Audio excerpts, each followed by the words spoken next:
A service of KIBMradio.com, the Internet's home for an all old-time radio.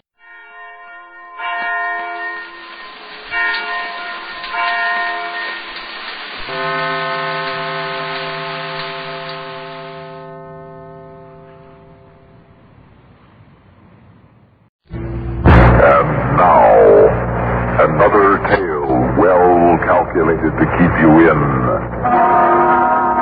suspense.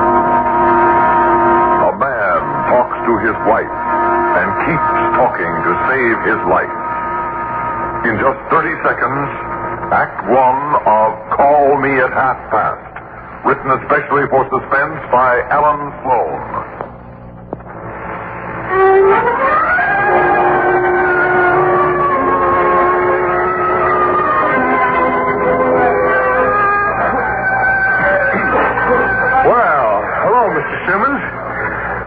Schedule, huh? Your usual room? If you have it, please. Oh, we save it, Mr. Simmons. After all, how long have you been a regular with us at the hotel? 3-4 years? Too long. Yes, sir. Just call me Big Mouth. Would you please sign the register? Why, sure. Not that it's any of my business, sir, but if you don't mind my asking, how are things over at the hospital? Do they say? Same as always.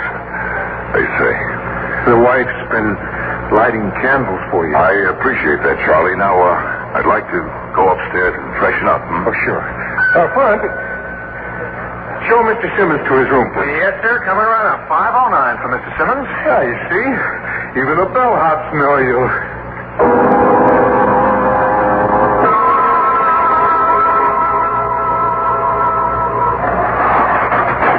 Right this way, Mr. Simmons. Go. 509. After you, sir. Just drop the bag anywhere. I'll just check the bathroom. Oh, I'm sure everything's all right. No, sir. No bath towels. I'll send the maid up with some. All right, that'll be fine. You know, this would help nowadays. Look, here. This is for you. Well, thank you, sir. Anything else, you just call for number 12. Yes, I'll do that. By the way, what's the right time? Well, it's 5-2. Thanks. My watch stopped on the train. Mr. Simmons, if you don't mind my saying, you look real beat. If you want to grab an extra half-hour rest, there's another gentleman going to the hospital this afternoon, but he's driving. I'm sure he'd be glad of your company. Would you like me? No, thanks. I'll take the bus. Yes, sir. The maid will be up with the towels right away.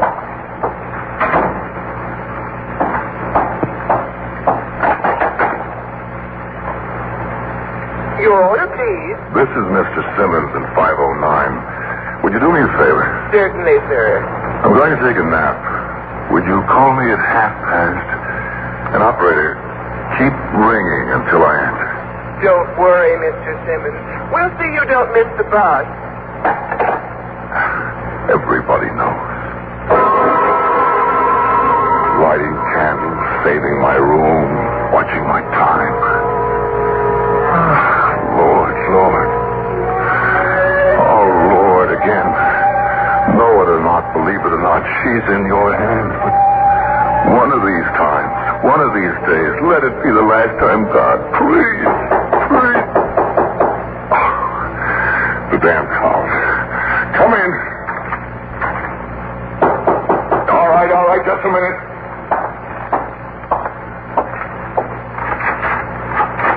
Don't bother. Francis. Franny.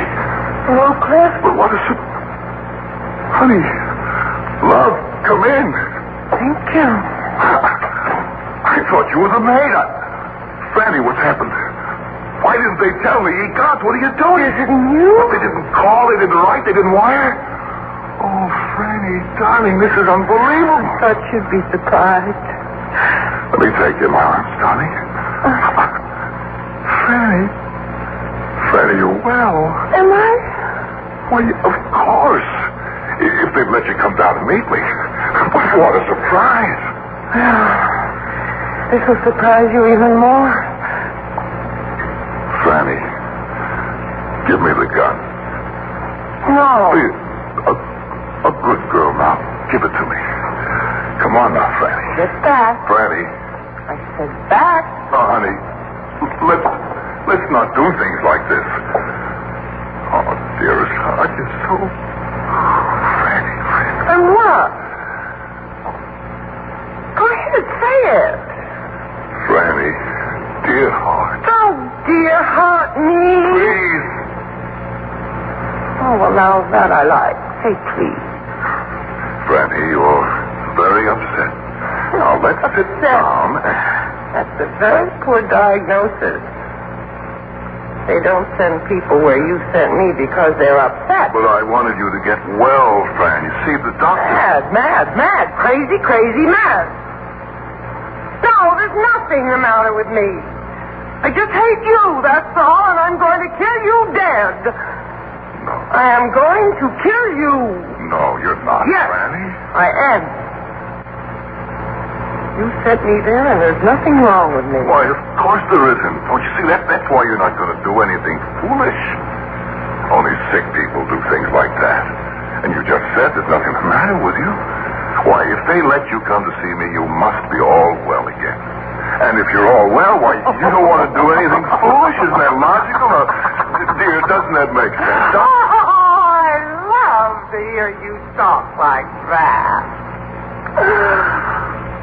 Let me come to see you nothing. I escape. Oh, well, all right.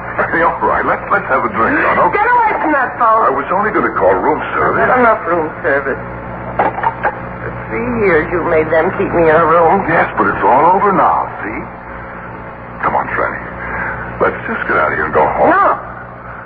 Not after all the trouble I had getting here. I had to smash my nice little clock. My nice little clock that you gave me. Inside a stocking on the guard's head. The little white clock? Yes. Without any alarm. Why couldn't I have an alarm? Oh, never mind, honey. Never mind. It doesn't matter. Did you tell me? I'll tell you what. Let's send over coffee and cake, huh? And we'll talk about clocks and I things. said stay away from that phone. All right, dear. All right. Anything to say. Ooh, how scared you are. Sure, sit down. I can kill you just as well sitting down. Fran, you know, I just thought of something. Couldn't I have an alarm? No. If you really escape, they'll be looking for you. See, so why don't I call them and say you're safe with me? Because I'll kill you if you touch that phone again. Now, don't touch it anymore, Chris. I don't want to shoot you right away. I want to watch you squirm and wiggle. Chris? Yes, dear.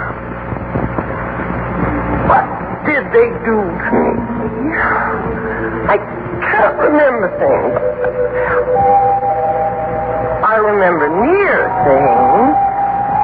How I put the clock in the stocking and how I swung the stocking and the guard fell down and how you always take the same room, but I don't remember things, Chris. And I have to remember so that I can kill you better. Like about bells? Bells? Yes, bells, Franny, alarm clocks and things like that. Can't you remember about bells? No. You used to get upset when you heard bells. Don't you remember? No, I don't. Talk about bells. I want to remember bells. All right, Franny. The big bell on the church down the street. The school bell. School? No. The front door that went bing bong, bing bong. Front door? The alarm clock in the bedroom. The tinkle bells on the parakeet's cage. and even the telephone.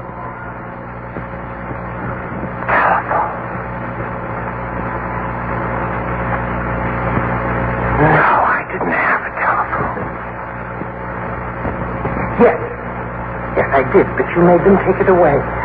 You didn't want me to talk to anybody. Oh, no, Fanny. What have I done? Forgive me. Why couldn't I have a phone?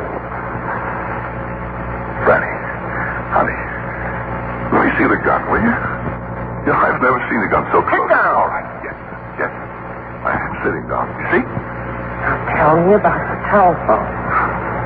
Oh, Fanny, my dear wife, it reminded you of what? Of something. What? You don't remember. What makes you remember? Make me. Donnie. Donnie? The baby. Donnie. Whose baby? Ours. Do we have a baby? No. Well, why do you say Donnie? Because that was his name. Oh, Annie, please, put that gun away, would you? Just come to me. Just let me hold you. Why say Donnie? Because back then there was a Donnie. With your hair and my eyes. Don't you remember? Rennie, remember. Remember my birthday. Remember.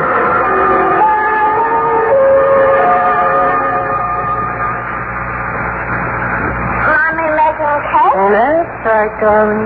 What you doing now? I am mixing the batter for the cake. Donnie cake. Oh, Daddy cake. I lick it. When I'm finished, you can lick the beater. That's right. I lick it now. You beat it now. Mommy beat it. Donnie lick it. Now. Oh, I mean stop. S-T-A-T, stop. Now you go outside and wait for Daddy to come home. When he does, you can both lick the bowl. Go on up, Dad. Okay. I'll go wear my Bible. Donnie! Don't ride too far. Stay out of the driveway. Oh, boy, is you. Oh, my eyes sick. Oh, if it's not one thing, it's sick. Oh, for goodness sake, does everything have to happen at once? Hold your horses, I'm coming. Daddy! There's Daddy!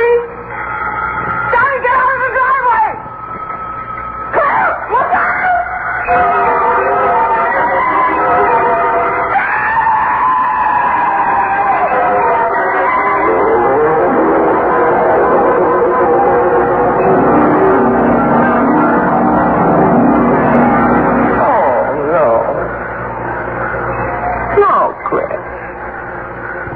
You just made that up. No, honey. No, it's true.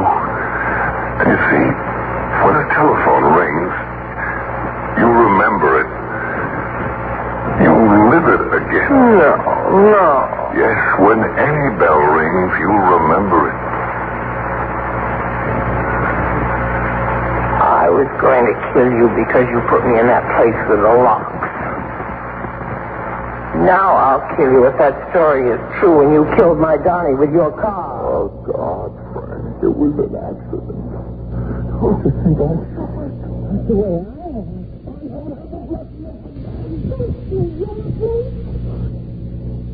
I'm sorry. Now, turn around, then we'll talk. Oh, I can go turn around. Look at you and watch you die. What's the game? What's it, huh? What? Oh, right. Hey! That's Epitaph. Epitaph. Don't, Frank, please.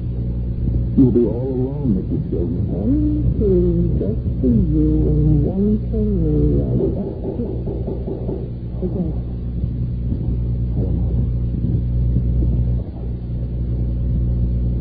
I come to take me back. Don't you need to get out? Don't you go? No. No, it's only a towel.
Fran, you're not going to kill me. Why not?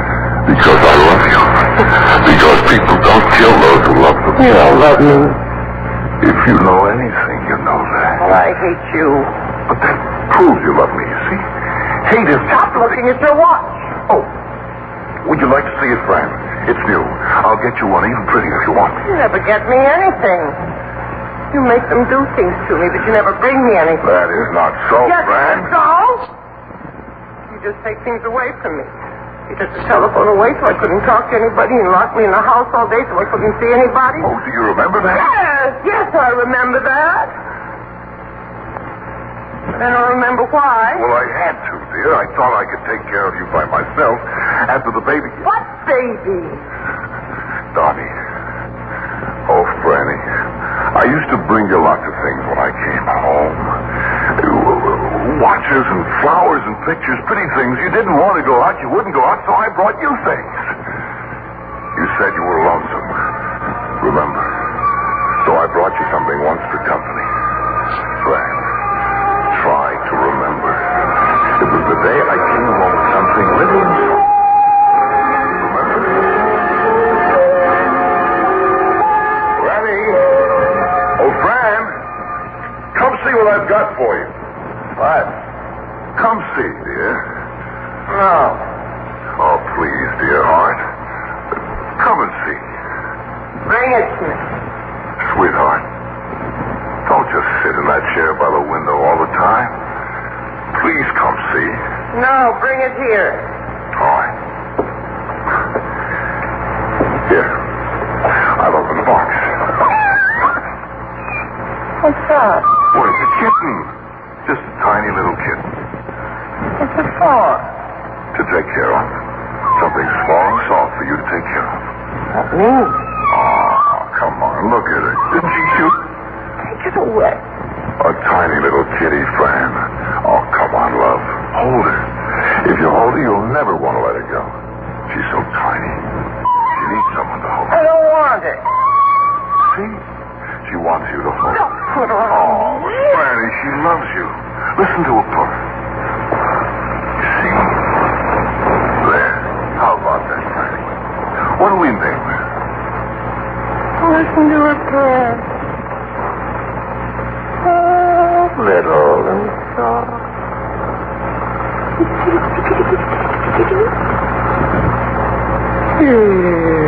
Here, kitty. Oh, kitty. There. There. Franny. Oh, Franny. You killed her. You just twisted the life out of her. Why? Cat. Buttons and cat. Why don't you bring my Donnie home? If you don't, I'll tell you to your knee.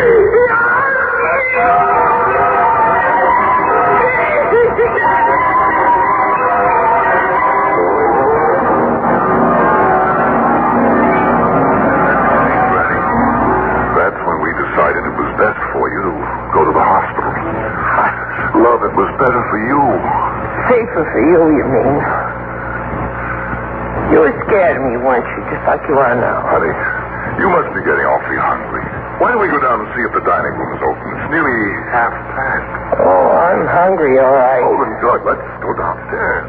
I'm hungry, all right, to see you die. Granny, listen. I wish I didn't need to use a gun. I wish I could squeeze you like a kitten with my hands, just with my hands. Let me see your hands, Granny. They're those pretty hands of yours. Let's send out for a manicure. She'll make them all beautiful with shiny nails. Tear your eyes out. Your hair, why, we could call the beauty parlor. You could have a permanent shampoo. Dear heart, how about her? I can pick up the phone right now. Shut it. Stop that. Stop looking at Getting your late, watch. Fran. You're not going anyplace. Granny, can I get a drink of water?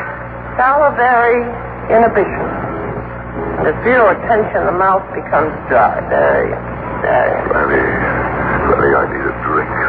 Let's phone downstairs for a drink. Let's phone for that. Let's not say we did. Let's stop stalling.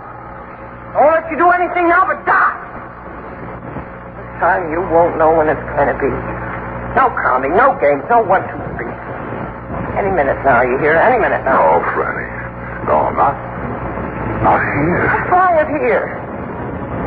Very pretty. I haven't been in such a pretty room for a long time. I'll take you home. Pretty room's there.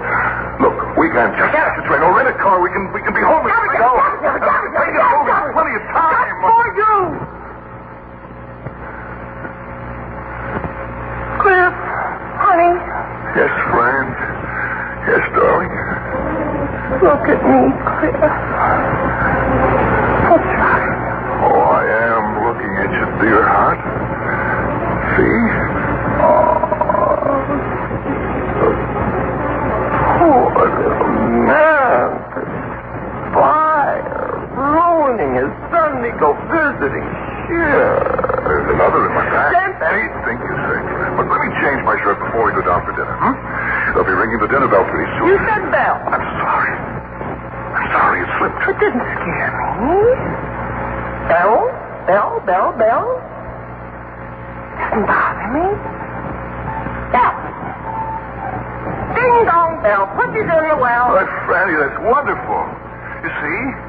You're all better. You can come home with me. You're all better. You don't have to kill me. Kill? No. You don't have to.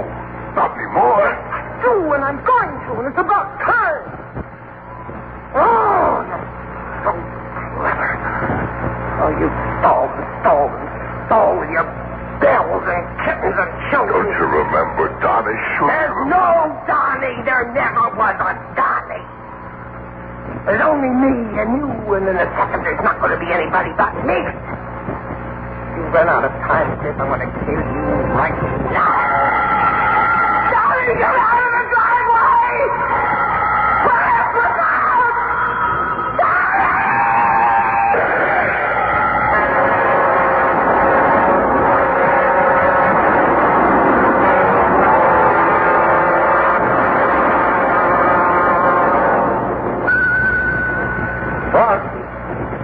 Gee, Mr. Simmons, have to put you in 704 this time.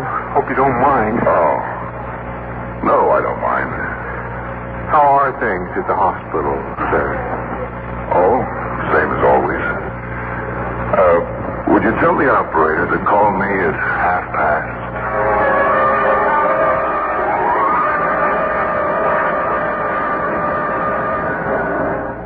Suspense. You've been listening to Call Me at 5:30, written for Suspense by Alan Sloan. In a moment, the names of our players and a word about next week's story of Suspense.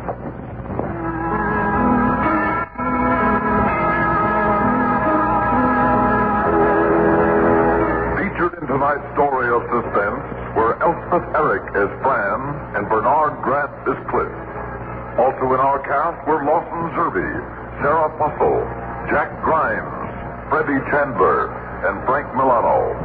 Suspense is produced and directed by Bruno Zerato Jr. Listen again next week when we return with Night of the Storm by Peter Fernandez. Another tale well calculated to keep you in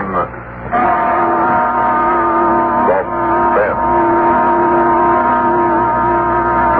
best balanced listening reaches you on this station of the... Now, another tale well calculated to keep you in suspense. Within minutes, he was to die for murder. Yet 3 people knew of his innocence.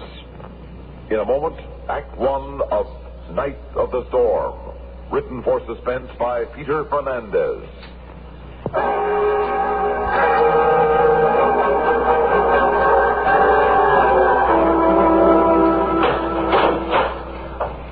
Well, did you make the appeal? I did my best, Jim, but the governor turned me down. I see. Then there's no other chance? No hope at all? Well, as the governor pointed out, if we can come up with any new evidence, any new facts... New evidence? Facts? If I knew anything, don't you think I would have told you long ago, even before the trial? I didn't kill my uncle. I hadn't seen him in years. We know all that, Jim, but we haven't been able to prove it. The district attorney could prove that you killed him. I didn't. Right up to the second they strap me in the chair tomorrow night and turn on the juice, I'm going to keep on swearing. Of course you are, Jim. Now, but you, my lawyer, you don't believe me either. You just pretend. That's what you're paid for. That's what you're doing. Now, listen to me, Jim. The only one who's ever believed in me is Emily. And what's going to happen to her after tomorrow when I'm dead? What's going to happen to Emily? Calm down, Jim. This isn't doing any good. I didn't kill my uncle. I didn't. He didn't kill Uncle Corey. You know that as well as I do, Steve. Jim needed money, didn't he? He never killed for it. He needed it desperately. In his will, Uncle Corey was leaving everything to Jim. He had reason enough. I've said it 1,000 times already. Jim couldn't have done it. I know him so well. Why, if there was even a bug in the house, he'd take it outside and let it go rather than kill it. But look, Emily, sooner or later we've got to start facing the fact that there isn't a shred of evidence to prove that he wasn't the killer. Steve, do you mean you never believed him either? You, his own brother? Oh, come on, Em. I wanted to believe him. You know that. Did you? Did you really want to, Steve? Well, yeah, sure. What do you think? Why are you looking at me like that? You know, I just realized you could have been pretending all this time, couldn't you? Huh? Pretending that the last thing you want is to have Jim executed tomorrow night. All along. Oh, come off it, will you?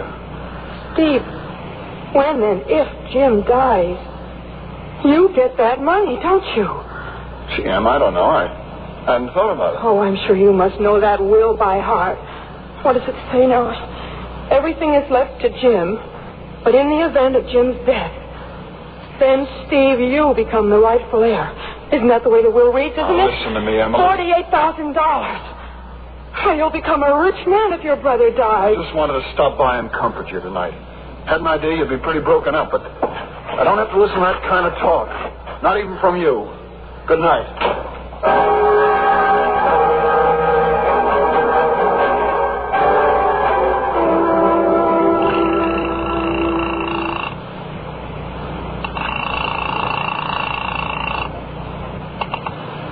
Hello. Steve, I thought you'd be home by now. What do you want? Look, just before you left, you gave me an idea.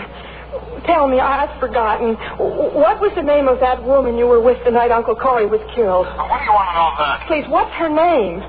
Good night, Emily. Look, in the morning I can look it up in the court records. You might as well tell me. But I broke off with her. I don't see her anymore. If I can find her, I'm going to have a talk with her, Steve. You keep away from her. Why? Why? You must have a reason. Tell me. She might have moved out of town. Are you afraid of me seeing her? No, of course not. Jim killed Uncle Corey. It was proved in the court. There's nothing you, me, or anybody else can do to save him from going to the chair for it. Steve, if something can be done to save my husband, who happens to be your brother, don't you want me to try? You haven't a chance. Her name, Steve. What is the name of the woman who gave you such a good alibi? Stay away from her. I see. So that's the attitude you're taking now. All right. I'll have to find out for myself.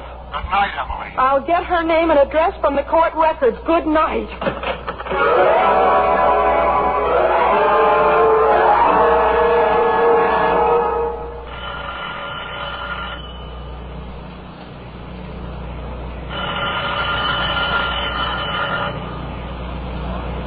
Yeah, who's there? I'd like to talk to you, Miss Mallard. I ain't opening this door for nobody, so beat it. But I'm Jim Russell's wife. I've got to see you. His wife? Yes. Got anybody with you? No, I'm alone. Please. Just a minute. Thank you. Look, sister, I know all about your husband getting the chair tonight, and I'm real sorry, see, but there's nothing I can do for you. Look, I got the idea from Steve that maybe if I had a talk with you... You trying to tell me that Steve sent you over here? Look, honey, don't hand me that, because I know better. What do you mean? Nothing. Nothing at all. Just go away and leave me alone. No, wait. Hey, don't shut the door. What do you think you're doing? You're keeping something from me. I know it. You and Steve, the two of you. What are you thinking? That I had something to do with killing that old guy? No. But I think you might have lied to the police about the night he was killed. And what if I did? It's too late now, and I ain't never going to change my story. You'd rather see an innocent man die? Now, listen, if I change my story now, if I change what I said in court, they'll send me up on a perjury rap. I ain't going to jail no matter what. It's true, isn't it? Steve wasn't with you the night Uncle Corey was killed. Steve was the one who did it, not Jim. No, I ain't saying I'll beat it, will you? Please, you've got to change your story and tell the truth. You've got to save my husband. Look, I don't got to do nothing. Now get out of here.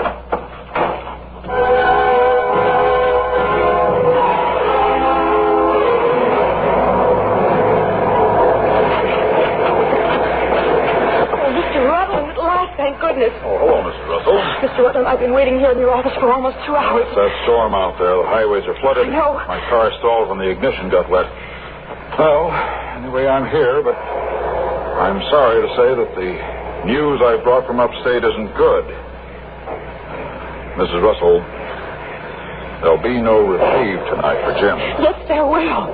They've got to give him a reprieve now. And even, well, as soon as they know the truth, a full pardon. What are you talking about? Last night, Steve, you know Jim's brother, Steve? Yes. Mr. Rutland, he just about admitted to me that he was the one who killed Uncle Corey. What? Oh, now, Mrs. Don't Russell. you see? If Jim dies, then Steve gets all that money. He planned to kill Uncle Corey and then have Jim die for the murder. It's the way that will read, that in the event of Jim's death, then Steve... I'm sorry, Mrs. Russell, but that isn't proof. But it is. Now, it's only a possible motive. One that I know the police considered a long time ago. Mr. Rutland... Your husband's hunting knife was used in the murder. I know. His prints were on it, yes. whether planted or not. Yes. And your husband didn't have an alibi for that night, but Steve did. An airtight alibi. Please listen. She lied. That woman, Muriel Mallard, went into court and lied that Steve was with her that night. Perjury? Well, possibly, but I doubt it. She had no reason to. Part of that money would be good reason, wouldn't it? Yes, it would, but... I saw her this morning. She wouldn't deny that she lied. But I'm sure that she wouldn't admit it either. Well, Would she? No. What do you think we can do, Mrs. Russell? Mr. Rutland, I think that I could... It's 2:45 now. Let's see, they're on standard time up at the Capitol. Now, that means in 7 hours it'll be all over. Hours? Mr. Rutland, will you help me? Well, of course, but you'll have to tell me how. Right here in your office. Wait for me to phone you so that you can get in touch with the governor. Very well. I'll be here. Oh, thank you. Mrs. Russell, I know how you feel. There's hardly a loved one of a condemned man who doesn't feel that he might be innocent. You've got to be prepared to accept the fact that the weight of evidence was against him, that he was proved guilty. Why, even I, as his defense attorney, now believe that justice will be done. Justice? When he isn't guilty? I'll never believe he is, never. And now, after what I just heard, I'm going to try until the last possible second to save my husband.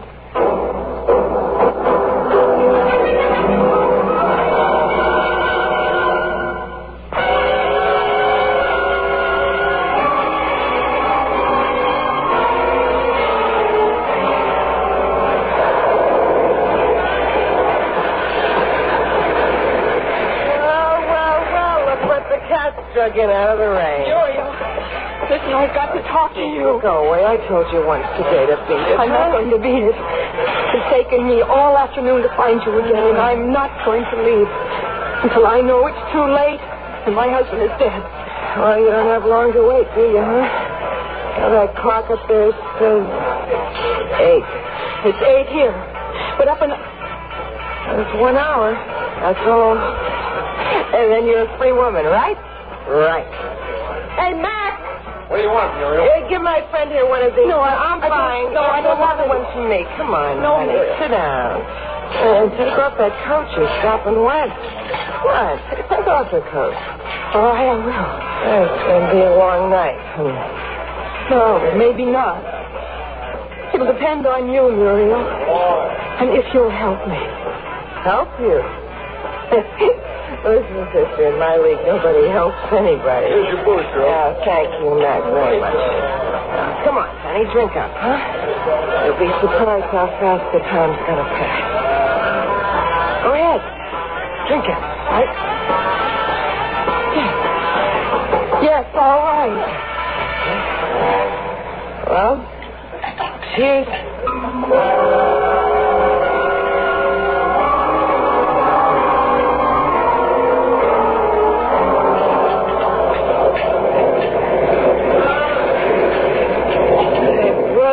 Listen to that storm out there, huh? Well, what a night. What a night to go to the chair. Muriel, look at that clock, will you? Over there. Oh, yeah. 9. Just not... Oh. Muriel, do you realize what is happening to my husband right this minute?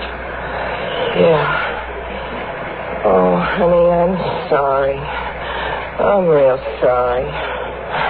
Sorry isn't going to bring him back. No, I know. Why didn't you tell the truth? You weren't with Steve that night. Why didn't you tell the truth? Oh, why should I have? But now... What difference does it make? Might as well tell you the truth now. See, Steve and me broke up a long time ago. I was with Fred Baines that night. Who? Freddie Baines, owns the auto parts company. I guess you don't know Freddie, no. But that's where I was. That's who I was really Why with. didn't you lie, Muriel? Listen, sister, all my life I never seen more than a couple $100 at one time. And now... Oh, boy, now that's all over. I'm going to see 10,000. Imagine 10 G's off from me. Hey, where are you going? Fred Baines. He's the one who can tell the police that you weren't with Steve that night. Yeah. I can call my lawyer now and have him get a reprieve for Jim. Honey, you might as well stay and have another drink. It's too late to do anything now. Your husband's dead. That's all over with. It's 9 o'clock here. But upstate, they're on standard time. I fear he won't die for an hour. That little... ain't gonna do her no good. She can't prove nothing. Hi, Muriel. Thought I'd find you here. See? She's in there. I told her about me and Fred. I didn't know. Hang up that phone, Emily. No. I can get the proof now that Jim isn't the killer.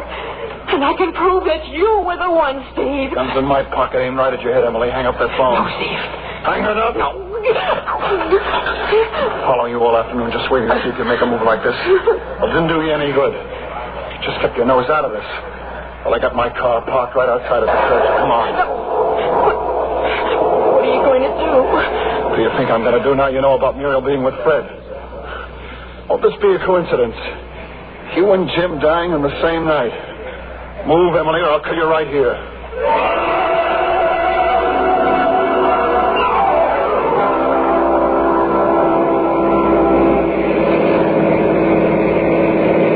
Where are you taking me?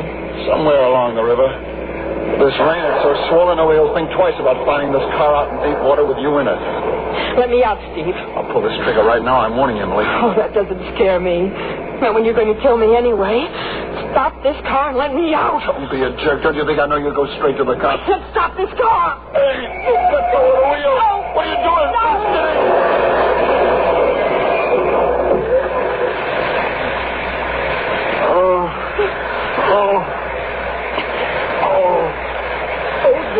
Let me out.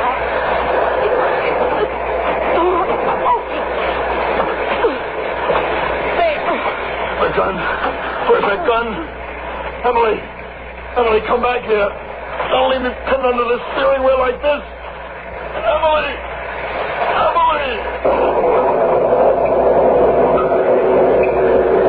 25 to 9 up there. 25 minutes. Oh, the phone. I've got to get to a phone.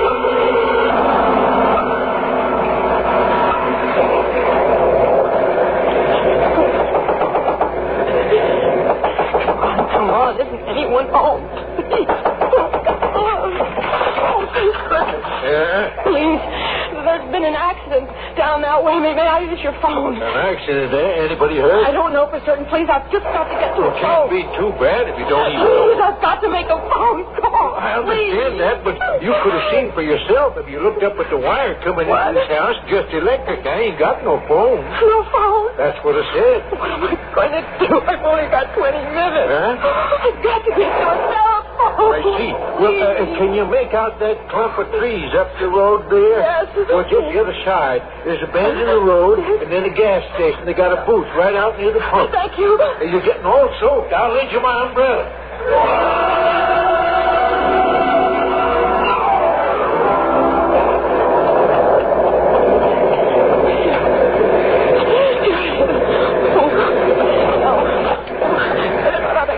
No, my purse is back in the car. Please. Yes, ma'am? What can I do for you? I've got to have a dime. What'd you like? Change for a quarter? No, I left my purse back in the car. Give me a dime. Please, will you give me a dime? Just like that, huh? Please, my husband is going to die in 10 minutes. Unless I make a phone call. Take it easy, will you, ma'am? Please, just lend me a dime, then I'll pay you back later. Please. Oh, sure, ma'am. Please, hurry. Coming right up, ma'am. Hurry, Coming right up. please. Here you are. One dime.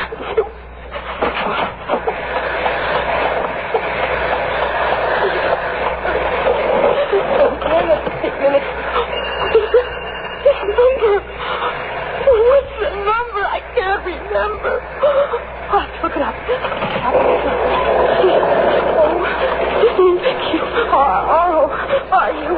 Are you Rutland attorney? Oh, 50 BUA 5098. Oh, now.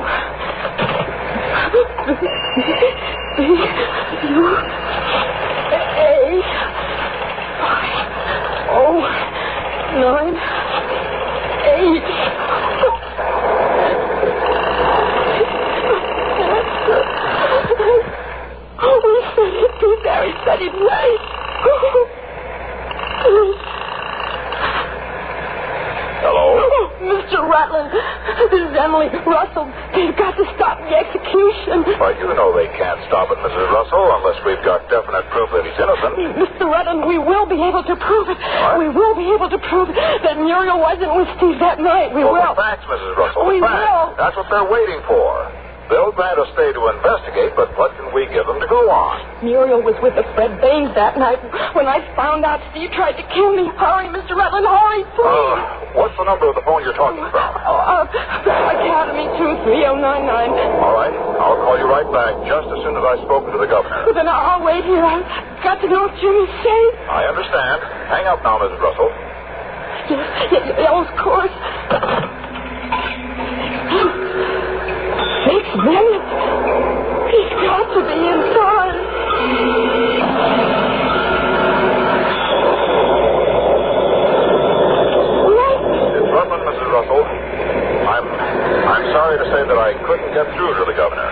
You couldn't. Well, No. with this storm, the wires at the Capitol are down. There isn't one open line. No.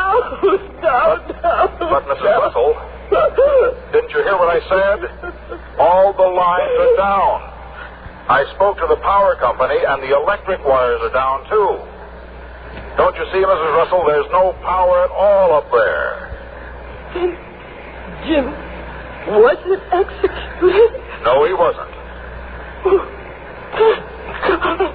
Well, there's nothing more for you to worry about, Mrs. Russell. By the time the power is restored, the authorities will have the whole story and they can start checking it out. And they'll find that Jim is innocent. Just as I always knew he was.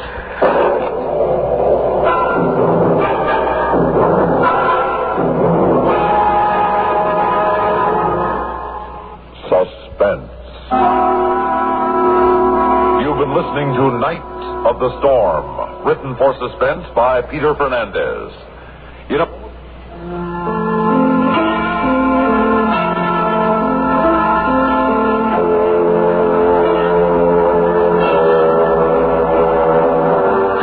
Tonight's story of suspense was Rosemary Rice as Emily. Also in our cast were Alan Manson as Steve, Ralph Camargo as Rutland, Terry Keane as Muriel, James Stevens as Jim, and Lawson Zerbe as partner. Musical supervision by Ethel Huber. Suspense is produced and directed by Bruno Zerato Jr. Listen again next week when we return with Epitaph, written by Walter Black. Another tale well calculated to keep you in suspense. And now, a tale well calculated to keep you in suspense. I shall think of her often, with tenderness and gratitude, because, mark you, Lucinda, Phoebe and I were happy together. Phoebe is dead, but Lucinda is not. In just a moment, Epitaph, starring Paul McGrath and Barbara Becker, and written especially for Suspense by Walter Black.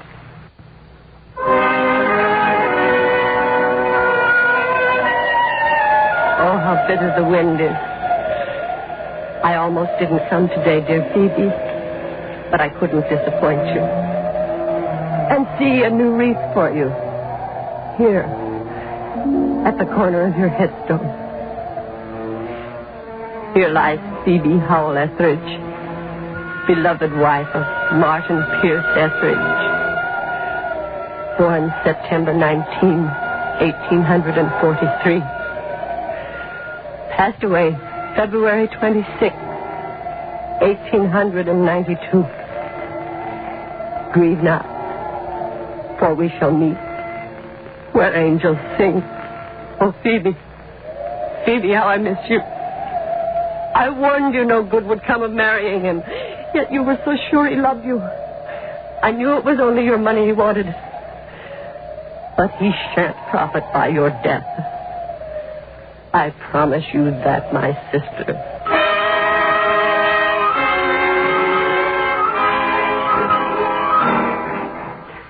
And for the aforesaid purposes and pursuant to the laws of Vermont, I herewith name Aaron Jenkins, attorney at law, my executor, and so forth and so on, sir. Well, the will itself is simple and direct. To your housekeeper, Agatha, Miss Phoebe has left a most generous bequest of $1,000, and to your maid, Mary, the sum of $500. I assume, Miss Lucinda and Mr. Etheridge, you will retain their services? Well, that is entirely up to Miss Howell. With Phoebe gone, they're all I have left. Naturally, they'll remain. Naturally. Well, let me see here now. Oh, yes, to you, Miss Lucinda, your sister left her gold brooch, which I understand was your mother. Yes. Now, she felt that with your half of your father's estate, you had no need for Get on with it, Mr. Jenkins. Yes, of course, my dear. Sorry. Let me see. To my beloved husband, Martin Pierce Etheridge, I bequeath the remainder of my estate, including my half of the house known as the Howell Mansion, in the fond hope that he and my dear sister will continue to live there. I can't bear any more of this. Half of our home to this murderer. Miss Lucinda, I beg of you. He killed my sister. She did not fall down those steps. Miss Lucinda. Now, please, Miss Lucinda. Please. This is most distressing. Believe me, you have my deepest sympathy. But you must not make such wild accusations. You yourself were against their marriage. True. But You will forgive me, Mr. Etheridge? Oh, quite, Mr. Jenkins. I approve of this being brought into the open, No, sir. I was against your union, but only because of the difference in your ages. After all, Miss Phoebe was 13 years your senior. Yes. And I'm sure that when Miss Lucinda has time to reflect, she will feel differently. It is my most fervent hope, sir. Well, your attitude does you credit, sir. Miss Lucinda, if I may be permitted to make a suggestion, get all the rest you can. You have been under a great strain. I bid you a good day, Miss Lucinda. Goodbye, Mr. Jenkins.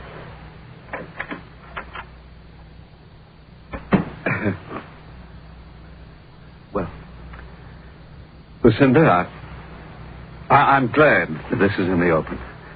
Look, I have long wanted to dispel your suspicions, but I can't blame you for them. Were I in your shoes, I would feel no differently. How kind of you to reassure me on that score. Well, after all, I came here only 3 months ago, a complete stranger. Phoebe and I had a whirlwind courtship. And 2 months later, she was dead. Yes, and whether you believe it or not, it was as great a shock to me as to you.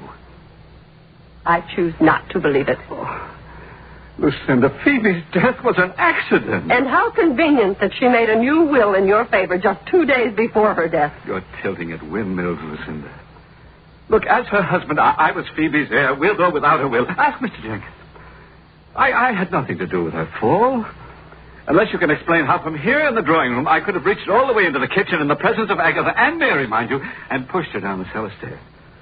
Oh, by heavens, Lucinda, you're making it very difficult for me. Then get out. Get out and leave me in peace. No, out of the question. You see, I admit my faults. One of them is a love of luxury. I like my creature comforts. I couldn't afford them elsewhere on what Phoebe has left me. But with both of us contributing to the upkeep of our home, we can live quite well. You really have it all planned, haven't you? Well, I'm not afraid to look facts in the face. The world is full of men better dressed, better looking, far more talented than I. Lucinda, you've always lived in this quiet backwater. Where I came from, a man is judged by his money and his position. I had neither. And then you met Phoebe.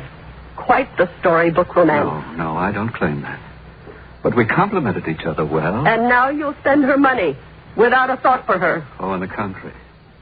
I shall think of her often with tenderness and gratitude because, well, mark you, Lucinda, Phoebe and I were happy together. I'm no match for your glibness, Mr. Etheridge. Let us end this painful scene. If you wish. I shan't force myself on you. I can afford to wait. One day you will admit that you were wrong. You see, I can be very persuasive.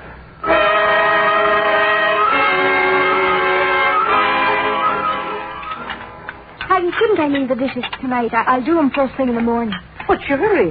Well, I've got an appointment with my new gentleman friend. That one at the pharmacy? Well, he'll keep, but the dishes won't. Oh. Matter of fact, you shouldn't be going out tonight at all. Well, it's my night off, ain't it? Miss Phoebe in her grave less than a month, and already you thinking of your own pleasures. Oh, how long is a body supposed to stay in mourning? That soup spoon's tarnished. Get another one.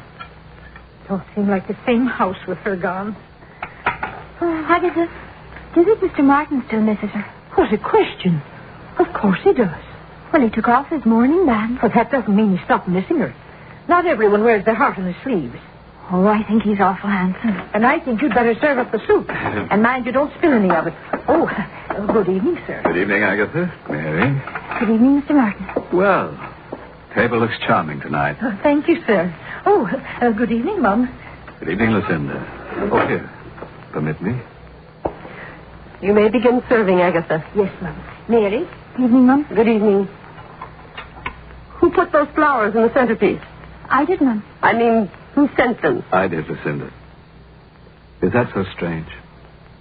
Are those your flowers on Phoebe's grave, too? Yes, I thought she'd like them.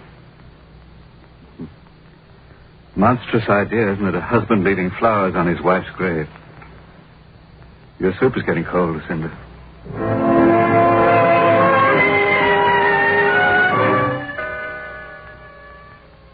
Why do you keep staring at me? Oh, was I? I beg your pardon. I was noting how well you look, Lucinda. How becoming that gown is. At the risk of arousing your suspicions, may I add that you are a very attractive woman? I am a 41-year-old spinster, and I am unimpressed by flattery. Of course.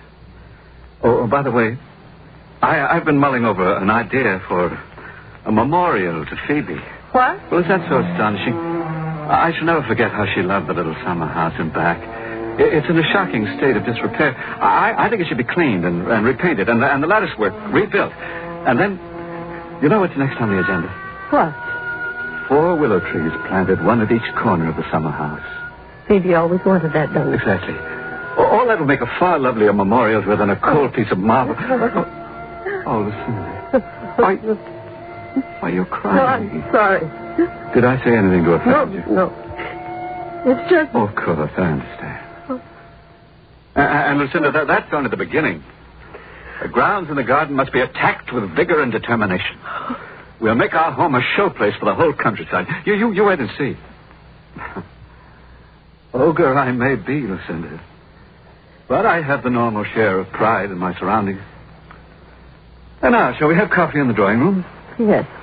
Martin? Why, Lucinda, for a moment I could have sworn you almost smiled at me.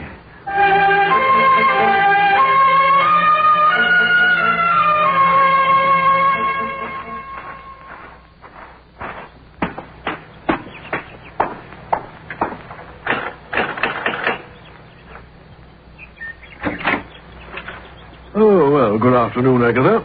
Is Miss Howell in? Oh, good afternoon, Mr. Jenkins. Yes, Mr. Cinder's in the library. Thank you, Agatha. You, answering the door, Miss Dare? Mary's off on an errand, sir. Oh, well, I thought she might have taken her inheritance and gone for a trip around the world. Don't bother to announce me, Agatha. Very well, sir.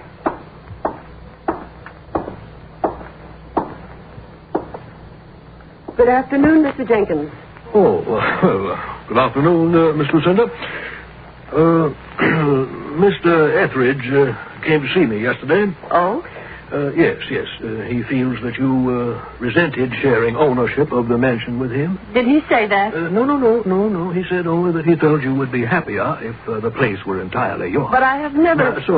Acting upon his instructions, I have drawn up this bill of sale, which he has already signed, selling you full title to the house and grounds for the sum of $1. If you will allow me to say so, my dear Miss Lucinda, I consider this gesture unbelievably noble. Especially in view of your attitude toward Mr. Etheridge. No. Oh, I beg your pardon? I could not allow it. Well, he says he wants to do it. I could not possibly accept. Oh, Miss Lucinda, have you changed in your feelings toward him? I was overwrought. Oh, well, of course. Well, I'm delighted to hear you say so. Am I to take it then that you refuse his offer? Give me that paper. There. That is my answer. Oh. Well, Miss Lucinda, I am very glad. Take an old man's advice. Tell Mr. Etheridge what you've done. It will clear the air.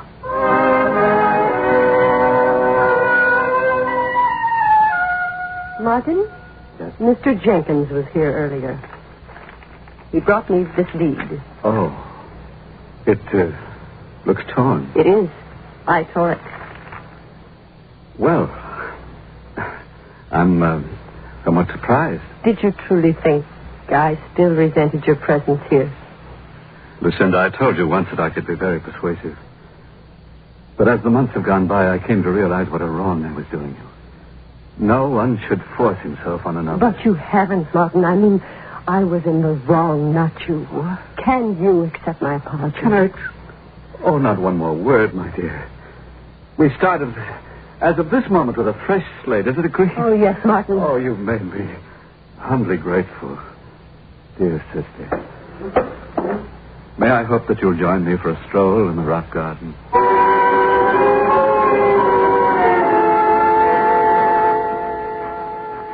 Phoebe would have loved what you've accomplished, Martin. It's a miracle. Well, I did it as much for you, Lucinda, as for Phoebe. Oh. Won't you sit down, my dear? Thank you. I have something I wish to say. You look so serious, Martin.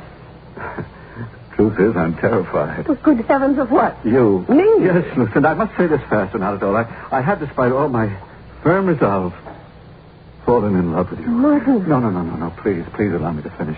I don't dare to hope. I have no right to expect that you share my emotions. But I think you have come to like me. Oh, yes, Martin. And I have the presumption to feel that in time you can learn to care for me as I do for you, my dear. For my part, I have no greater ambition than to spend the rest of my life making you happy. Oh, Lucinda. Dare I be completely honest? It has always been you. Martin. Oh, I had the tenderest of feelings for dear Phoebe. But it was you I was drawn to. Oh. You would have nothing to do with me, so I turned to Phoebe. Lucinda. Yes. I'm asking you to marry me, my dear. May I have your answer? Oh, my... If I've said anything to upset... No, Martin. One can cry for joy, too. Then your answer... I will marry you whenever you wish. Oh, my dear Lucinda. May I sit? My knees are a bit weak. Oh, how I love the sound of your laughter. In the days to come, my dear, we must make sure that you laugh often. Oh, I will, Martin, I will. Lucinda. Yes. One favor, my dear. What? That deed you tore up, I would like to have Jenkins make up another. The house should be yours, free and clear. Oh, Martin. Yes, no. Suppose, my darling. Just suppose something should happen to me before our marriage. Well, what do you mean? Well, I have some distant relatives, and under the law, they might attempt to claim half the property. We couldn't have that. Such morbid talk, Martin. I'm thinking of you. Martin, what if something were to happen to me? I'd want to know that you inherited my half. Why don't we make out duplicate deeds? Well, actually, of course, we should make wills. Duplicate statements, leaving whatever we might decide to leave to each other, and then having them witnessed by two disinterested persons. Agatha and Mary. What about them? Our witnesses. Are you serious, my dear? Aren't you? Well, of course, but... it doesn't have to be done today. You'll wish to discuss it with Jenkins. You are to be my husband, Martin. What would I discuss with Jenkins? Whether it is proper to make out a will in my husband's favor? Oh, of course not. Well, we could do it now, and I'll take them to Jenkins tomorrow or the next day, and tonight we'll have a little betrothal party. Just the two of us.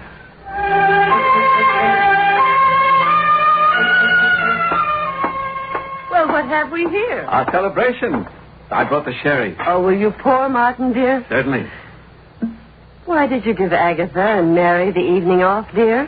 Oh, it's all right. I was just curious. I didn't want to share you with anyone tonight, my darling. This is our party. How very like you, Martin. Oh, blast. What's the decanter's empty? Yes, I'm sorry, darling. I should have checked. No matter. I'll run down cellar and get another bottle. Oh, would you, my dear? Oh, you might as well bring up 2 bottles while you're at it. That's a good idea. I'll be but a moment.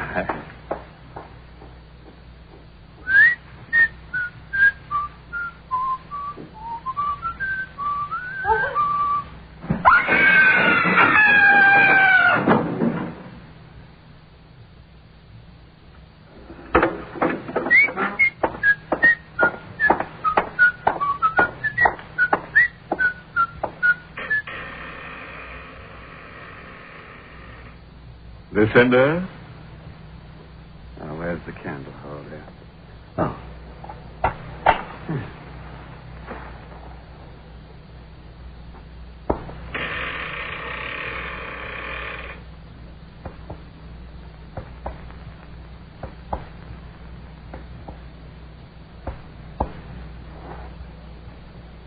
Lucinda? Let's see. Wire. It's just about here. Yes. I have it. Well, we mustn't leave that here for nosy Jenkins. Well, those females to discover, must we? There we are.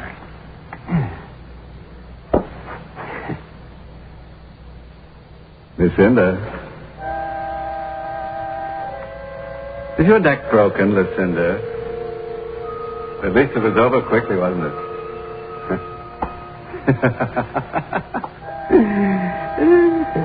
I do dislike cruelty. I'm pleased that you didn't suffer.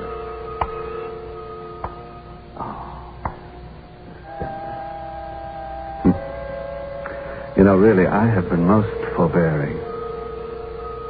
Poor Lucinda. You never had any conception of how infuriatingly dull you were.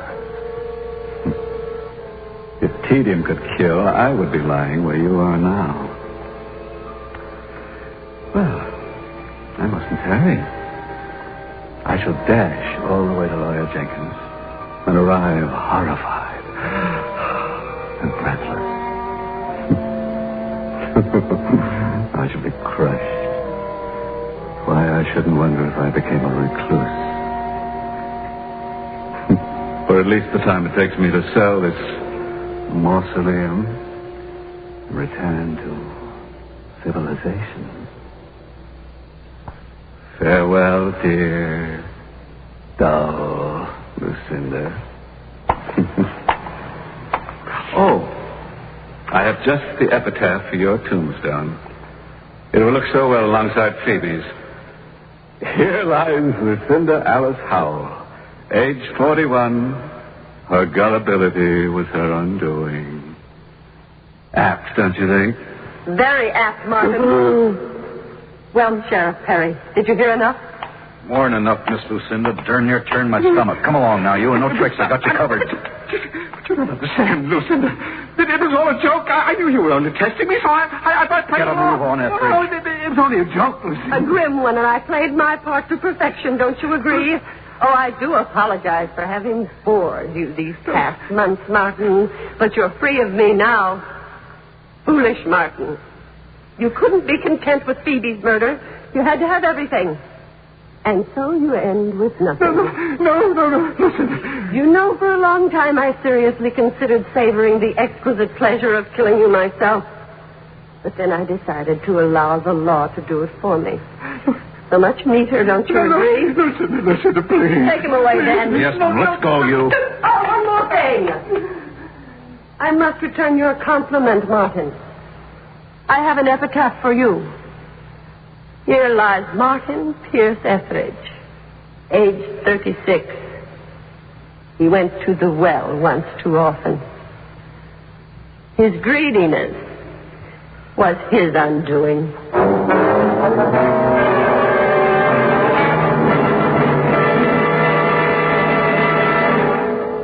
Suspense. You have been listening to Epitaph, starring Paul McGrath and Barbara Becker, and written especially for Suspense by Walter Black. In a moment, the names of our players and a word about next week's story of Suspense.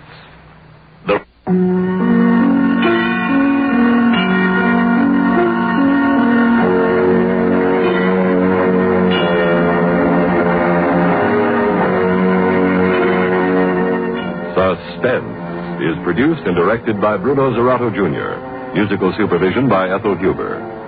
Heard in tonight's story were Frank Behrens as Aaron Jenkins, Mary Michael as Agatha, Joan Loring as Mary.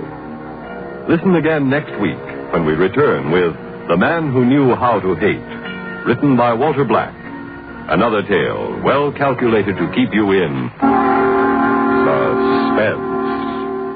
To a helping of Bing Crosby, add Rosemary Clooney every weekday on the CBS Radio Network.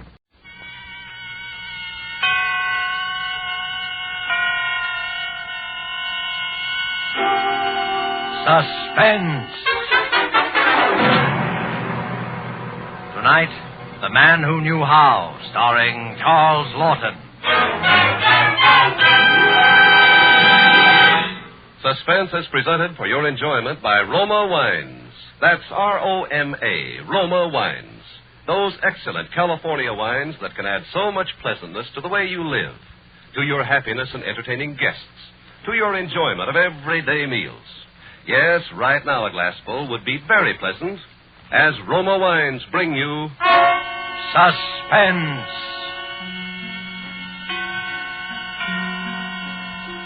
This is the Man in Black, here for the Roma Wine Company of Fresno, California, to introduce this weekly half hour of Suspense. Tonight from Hollywood, Roma Wines bring you a star, Mr. Charles Lawton. And so with Dorothy L. Sayers' intriguing story of The Man Who Knew How, and with the performance of Charles Lawton as Mr. Pender, a law-abiding citizen of suburban London, we again hope to keep you in suspense.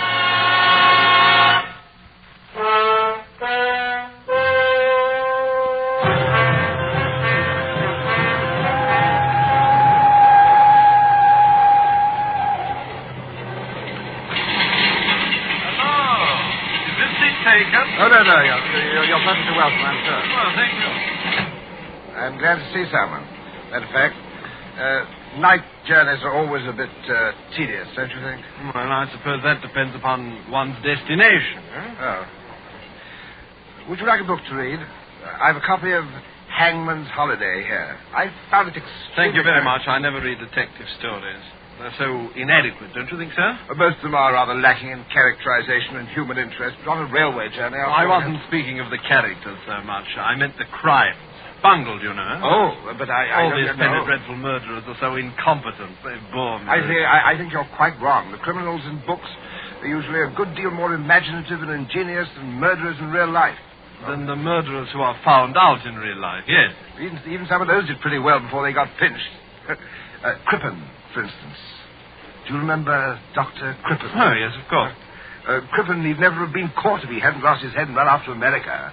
Well, that's the point, you see. He did lose his head. He bungled the whole business. It could be so simple.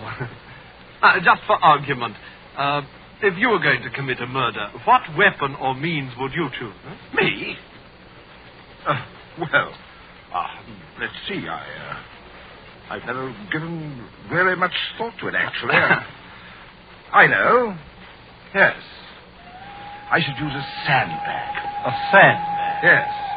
Worked very successfully in 2 stories I've read recently. A sandbag? Yes. No, pardon me, I didn't mean to be rude, but the clumsiness of it all, the elaboration, the lies, the paraphernalia, the alibis, absolutely unnecessary. Oh, now, come, you can't expect committing a murder and getting away with it to be as simple as shelling peas.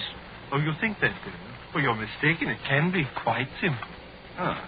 But if it's so easy, how would you set about committing a murder? I? Oh, that's different. I shouldn't have to think twice about it. You see, I know how.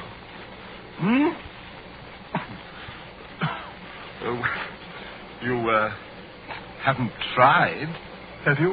Oh, my dear fellow, it isn't a case of trying. There's nothing tentative about my method.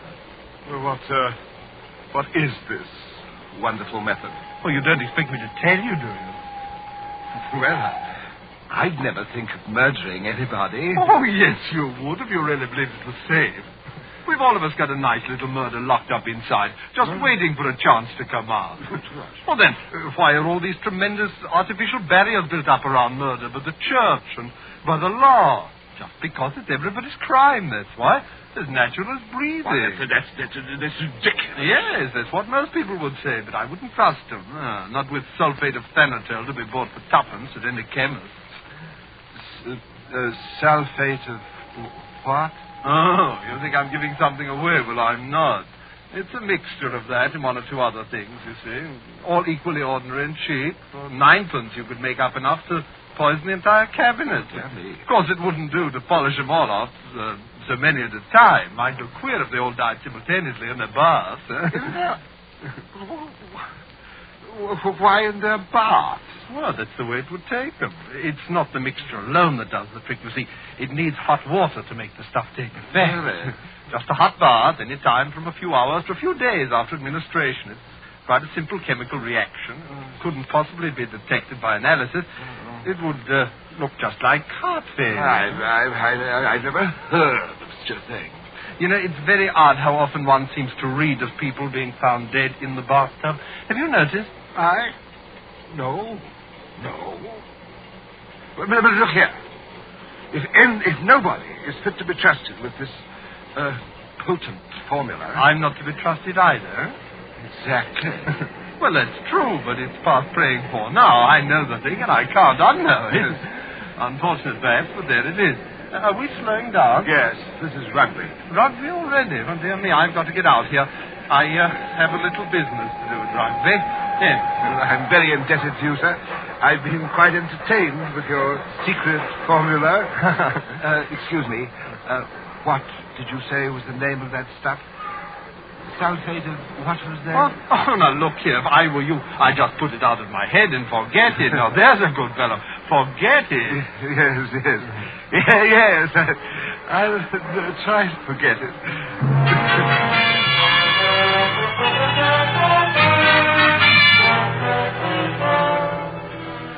Tonight for Suspense, Roma Wines bring you a star, Mr. Charles Lawton, whom you have heard in the prologue to tonight's study in Suspense.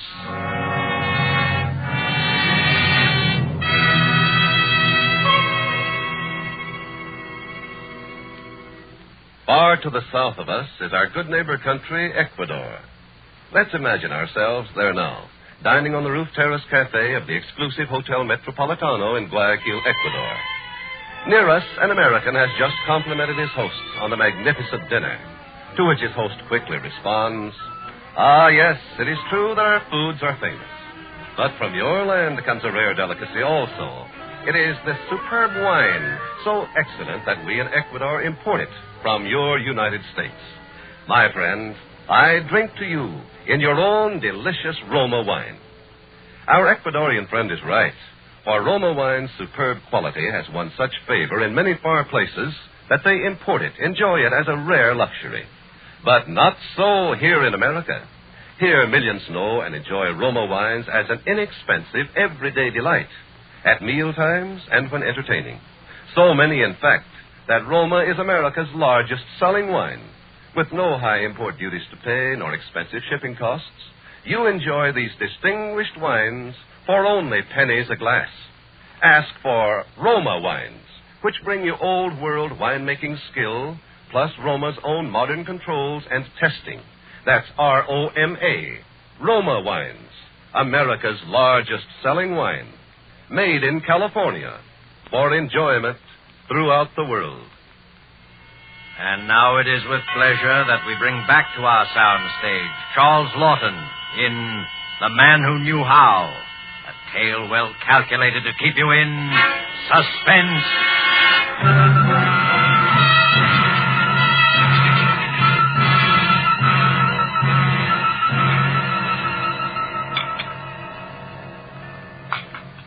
Good morning, sir. Morning, Charles.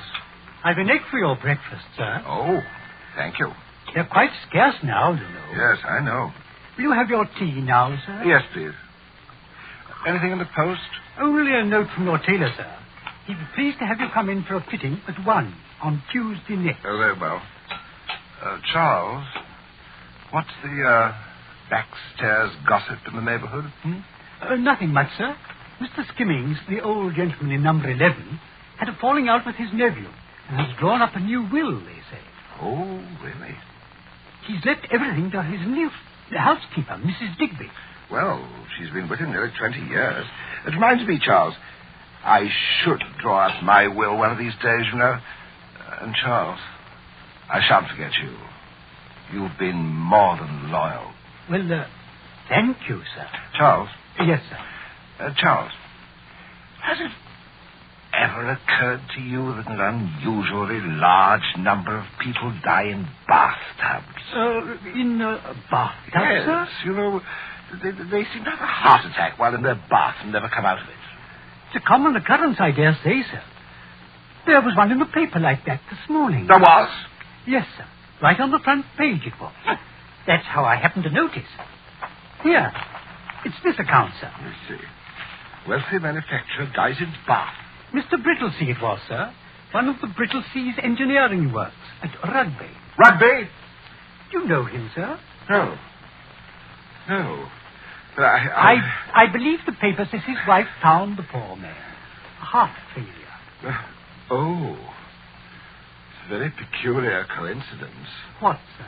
I was just thinking that I met a man in the train down from Carlisle last night. He got off at Rugby. He said he had a bit of business there. I wonder what his business is.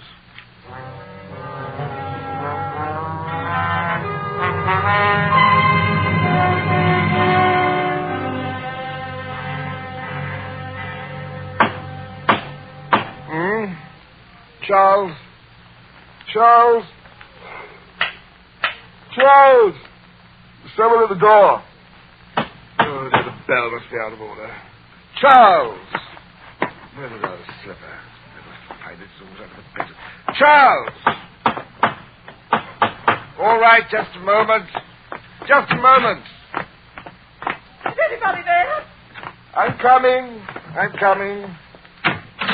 Oh, Mrs. Digby. Oh, I didn't mean to rouse you, sir. But Mr. Skimmings never kept the phone in the house, sir. And also, perhaps you could tell me who to call. Oh, step inside, Mrs. Digby. Now, what precisely seems to be the trouble, Mrs. Digby? Well, I thought he was a long time in the bath, sir. But I never dreamed. Has Mr. Skimmings been taken ill? Is that what happened? Oh, worse than that, sir. All blue he is. Dear me. Oh, if only I'd looked in sooner, sir. But you know, a gentleman in his bath, how it is, sir. Yes, correct. I must say, I've always been afraid something of this sort would happen. The old gentleman would take his bath so very odd. Well, he's probably had a slight stroke, I don't think. I mean, I dare say the doctor will be able to bring him round. Not likely, sir.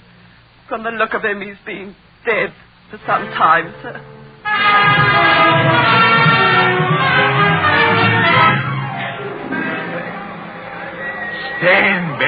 Stand back, please. Relatives will not be admitted until the coroner has completed his examination of the body. Would you have a look at this card, please, officer? Who did you want to see in this? Mrs. Digby. You'll find her in the library, giving testimony, most likely. Oh, yes, they've discovered the will, I imagine. I don't know nothing about that, sir. Well, I just run in and have a look round. Officer! Officer? Yes, sir? Who was that man who went into Mr. Skimmings' house? Search me, sir. Why did you let him in? Well, he persuaded me, like. Officer, do you realize what you may have done? Of course, I have no right to say it. But that man may have gone in there to destroy evidence. Evidence? What evidence? Oh, I get it. You're one of them there sensation seekers. Well, you're barking at the wrong tree, my lord. Oh. This ain't no murder case. The bloke died of heart failure. Yes, I know. While taking a hot bath. Well, it happens every day. 5 or 6 cases right round this neighbourhood in the past month alone. I've been keeping track of them. Did you know that in every single one of these cases, the persons who died left quite a lot of money? I shouldn't be surprised, sir. This is a wealthy neighbourhood. All right, then. That's my number, Mrs. Digby. Keep me informed of any unusual development, huh? I will that, sir. There he is, officer. That's the man, all right. What man's that? Well. Hello. We meet again. Yes. I rather imagined we would. Did you know the old gentleman, Mr. Skimming? Only to speak to in the street. Oh, then you live near here? Yes, a 4th house down. I'm just going back. Mind if I walk along? No, of course not. Odd, our meeting again like this, isn't it? Most peculiar. Do you live in these parts, too? I? Oh, no. I was only here on little matter of business. Last time we met, you had business at Rugby. Yes, so I had. Well, my business takes me all over the country. I never know where I may be wanted next. While you were at Rugby, that old Brittlesea was found dead in his bath, wasn't it? Oh, yes. Funny thing, coincidence. Left all his money to his wife, I believe. Yeah, she's a rich woman now. Good-looking girl, not younger than he was. This is my gate. Oh, already? Will you come in and have a drink? Why, yes, thanks. I should like you very much. I trust your wife won't object to this intrusion. I have no wife. Oh, bachelor's quarters, huh? Yes. I do myself quite well under the circumstances. Oh, I say, you're right. This is capital. Could I have your hat? Oh, thank you. I think my man has gone off to bed, but I dare say we can manage. Well, this way, please. Yeah. Well, that fire looks good. Do you take soda? Yes, please. It's remarkable how many people have been found dead in their baths lately, isn't it? You think it's remarkable? Oh, I don't know. Perhaps it is. I suppose I've been taking more notice on account of that conversation we had on the train. Oh. It's a curious thing how when once your attention is attracted to any particular set of circumstances, that set of circumstances seems to haunt you, eh? True. Let's say you get appendicitis. Now, immediately the newspapers are filled with paragraphs about people who have died of or recovering from appendicitis. True. True. You see it mentioned in all the magazines. You discover that many of your friends and acquaintances have had appendicitis. The thing seems rather to pursue you. Yes, that's exactly how it is. And all these bathtub deaths, the sequence of events is the same in every case. The hot bath and the discovery of the body and then the inquest. Yes. The medical opinion, always the same. Death due to heart failure following immersion in too hot water. It just makes me wonder, you know how one does, whether anybody else had happened to hit on that drug you mentioned. What was the name of it now? I shouldn't think so. I fancy I'm the only person who knows about that. Are you a chemist? Well, I'm a bit of everything, sort of a general utility man. I do a good bit of studying on my own, too. I see you've got some very interesting books here. Yes, I collect modern first editions. May I see that green volume there, please? Oh, certainly. I'll fetch it down. The Henry James. Quite a bargain, really. Here we are. Oh, thank you. Oh, yes, an interesting hobby. E. Pender. That's your name, Pender? Yes. Everett Pender. You have the advantage of me now, sir. Oh. Well, I'm one of the great Smith clan and work for my brain. Here's your drink. You're retired, I suppose. Oh, thank you. Yes, only recently. I was in a bank until I came into this bit of money. Well, you're one of the lucky ones, not married, comfortably fixed. And I dare say you won't be needing any sulfate of that. What? Any useful drugs in the near future? I shan't be coming to you for assistance yet a while. Besides, how should I find you if I wanted you? Oh, you wouldn't need to find me. I should find you. Yeah. Never any difficulty about that. Well, I'd best be getting on. No, don't get up. I'll find my hand. Thank you for your hospitality. I don't expect we shall meet again, but we may, of course. Yes. Things work out so queerly sometimes. Yes, they do, don't they? Good night, Mr. Smith. Good night.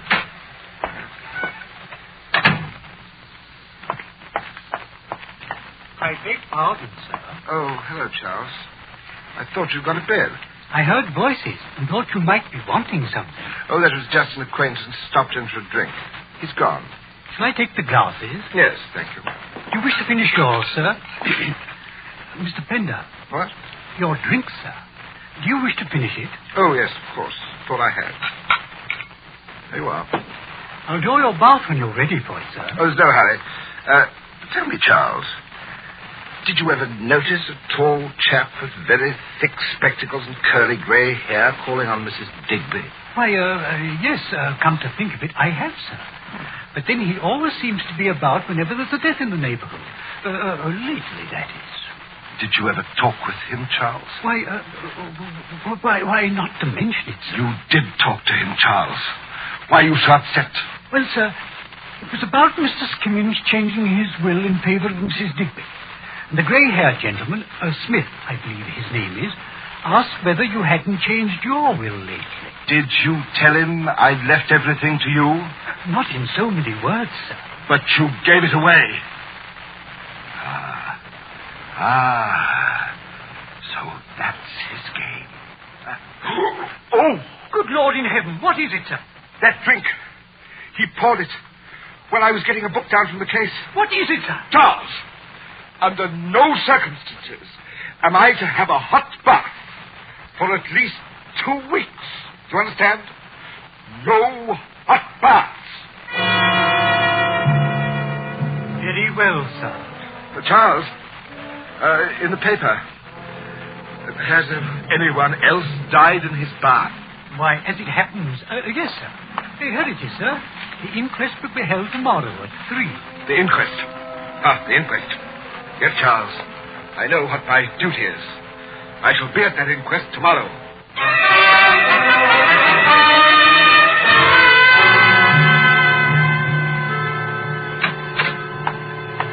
Good afternoon, sir. Hello, Charles. I was not expecting you home for a bit, sir. You didn't stay long at the inquest. I wasn't interested in the inquest, Charles. I went to the inquest only to see if a certain man would be there, and he was there, Charles. He was there, as I expected. Yes, sir. The afternoon papers come. There is still another of those bath deaths. Another? Yes. Yes. They will go on and on unless someone stops them. Charles, where was this one? In Launceston Place, sir. A young woman this time. It's the most... I'm going out again, Charles. I have some business to attend to. Over in Launceston Place, as a matter of fact. Goodbye.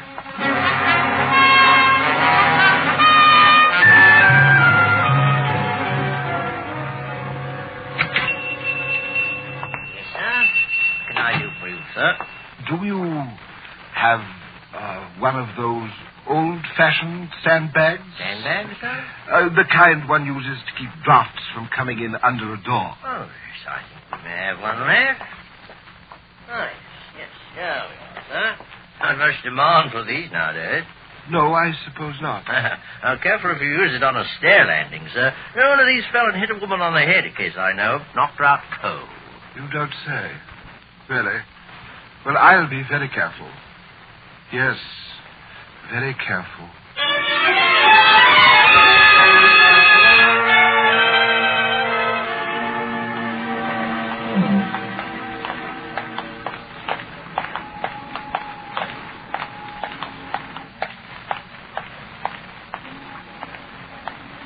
Hello, Bobby. You got a light there? Yes, sir. Yes, sir. Ah. Would you like a cigar to smoke later on? Thank you, sir. By the way, sir, there's a bloke following you. I don't know whether you noticed. Yes, I noticed. Let him alone, Bobby. I'm going to have some sport with him. Right, Charles, sir. Good night. Good night.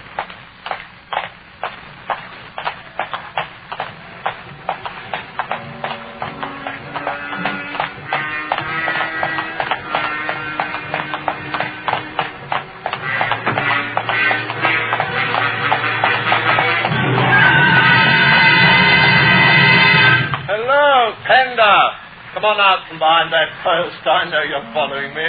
I've known it ever since I left Launceston Place. You should have told that Bobby to arrest me. Now, why should I? Because I am going to kill you. Why ever do you want to do a thing like that? To put an end to one of the most fiendish careers in the annals of crime. You've committed your last murder, Mr. Smith. Now, come, look here, old boy. My name's not Smith at all. I'm William Buckley. I didn't imagine it was really Smith. Do you actually believe that I'm responsible for all these baths up there? Do you deny that you are? Why should I? You told me yourself you're the only man who knows the formula for the poison. Sulfate of Thanatol? Oh, yes, indeed. You had me there, Fender. And you stood to profit by every one of those deaths, didn't you, Mr. Buckley? You had me there, too. Now, look here, Pender. You're a great reader of crime stories. Haven't you ever wished someone would commit the perfect crime and get away with it just once? Yes, I have. God help me.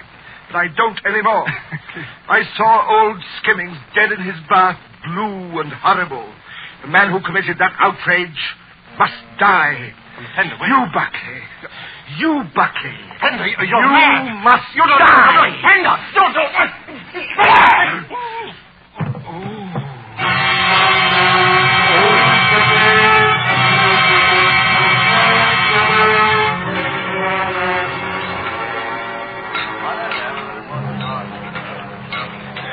Well, Mr. Pender. A double... What you have, sir? A double brandy, if you please, miss. You're wearing off a cold, eh? You don't look at all well, if I may say so, sir. Ought to be home in bed, you had. I dare say, miss. You got the coin for the phone, Gibbons? Right away, sir. What's up, Tom? You promised not to beat me to the phone, and I'll tell you. If it's interesting like murder, my paper wouldn't print it anyway. Come on, tell me, what is it? Bill Buckley, of all people. What? Yes, he'd gone to an inquest. Some woman died in her bath. Buckley must have been on his way to interview the husband at his laboratory. It was a rough district close to the river. Somebody crept up on him and gave him such a blow it broke his neck. Good Lord. Police say it Must have been a sandbag. Who did it, do they know? Haven't the vaguest notion. Got clean away in the fog. That's too bad. Bill Buckley's a great crime reporter. And he's a decent sort, too. Yes, I worked with him for a time. Great sport, no end of a leg puller. No. Did you ever hear about that sulfate of thanatol stunt he used to work? No, what was that? Look at you sober as a judge he would, and then tell you about this sulfate of thanatol, which mixed with a few other things he said would cause death if you swallowed it and then took a hot bath. Well, nobody believed him, did they? No. Oh, yes. Oh, no. Yes, he used to work off that wheeze on poor boobs and railway carriages to see how they take it. Oh, Would no. you believe it, one chap Hello, that bloke's fainted.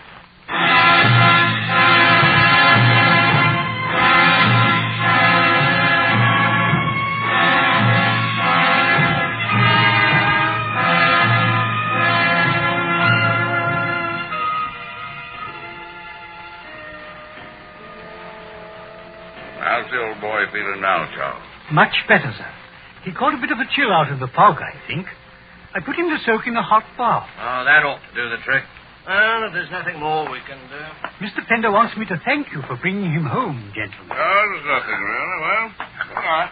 Good night, gentlemen.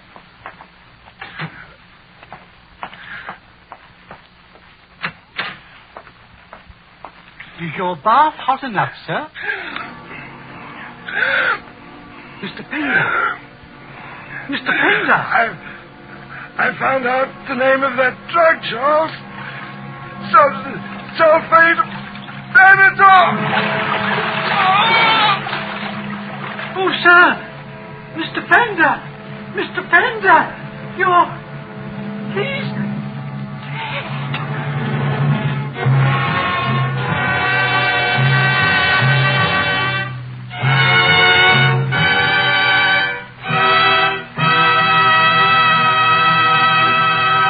And so closes The Man Who Knew How, starring Charles Lawton. Appearing with Mr. Lawton was Hans Conried as Buckley. In tonight's tale of Suspense. Suspense is produced and directed by William Spear. Have you had the thrilling experience of enjoying a meal with delightful Roma wines?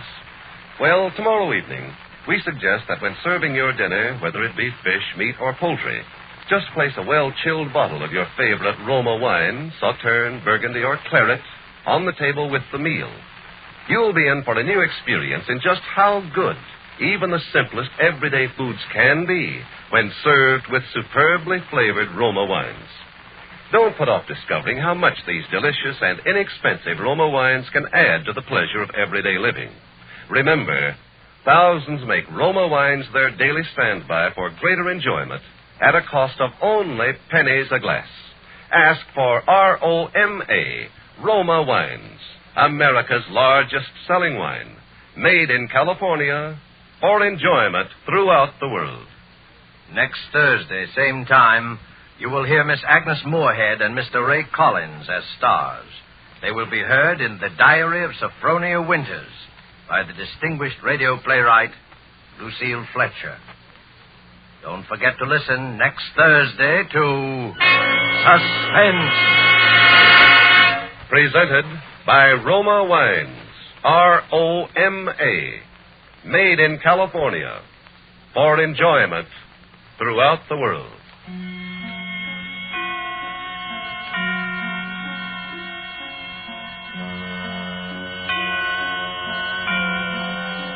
This is CBS, the Columbia Broadcasting System.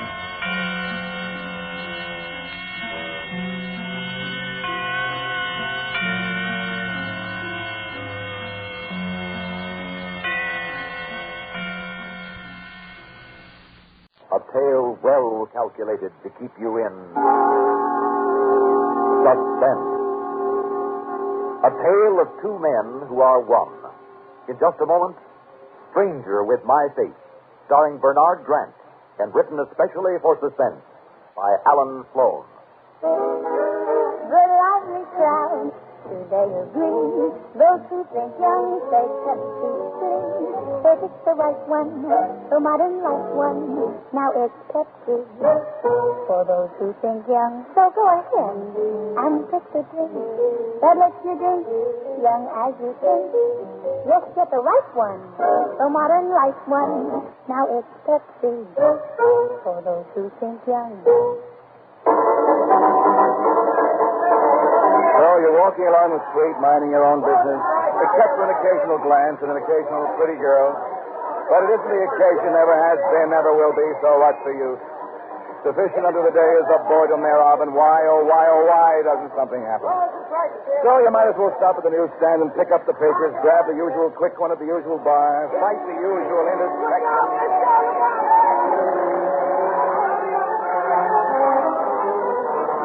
Somebody get the taxi's license. Oh. Hey, give him that. Come on, give him room. He's coming too. Easy. Yeah. Easy. Here, let me help you in the curb. Keep talking about your close call. Hey, what happened? Where am I? Where's my hat? What happened? You were reaching for the papers I was handing you. The mob shoved in a taxi sideswiped you. If I was you, I'd go straight to the doctor and see if everything's still in the right place. But this isn't my hat. Well, believe me, mister, it's the one that come with the head you're still wearing. Fine way to start the day. Yeah, ain't it, though? It's a real... Start the day. Mister, you sure you're all right? Those are the evening papers. And you owe me 14 cents. 14? Since when?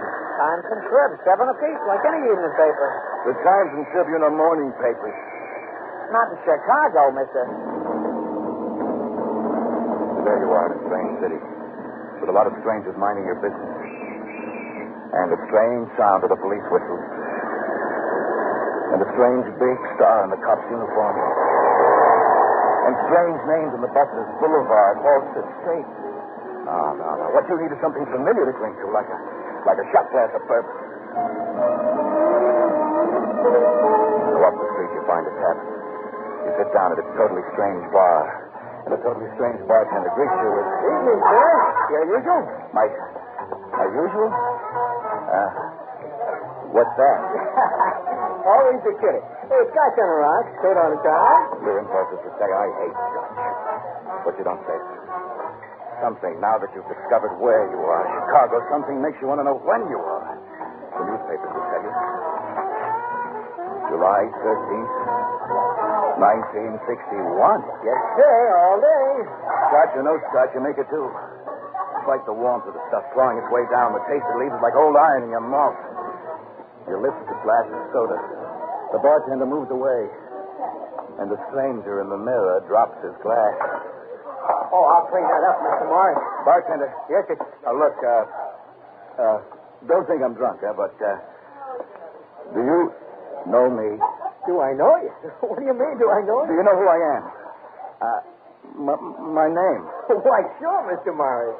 You're Mr. Morris, one of my regulars. Mr. Morris, one of your regulars. Well, tell me, what's my first name?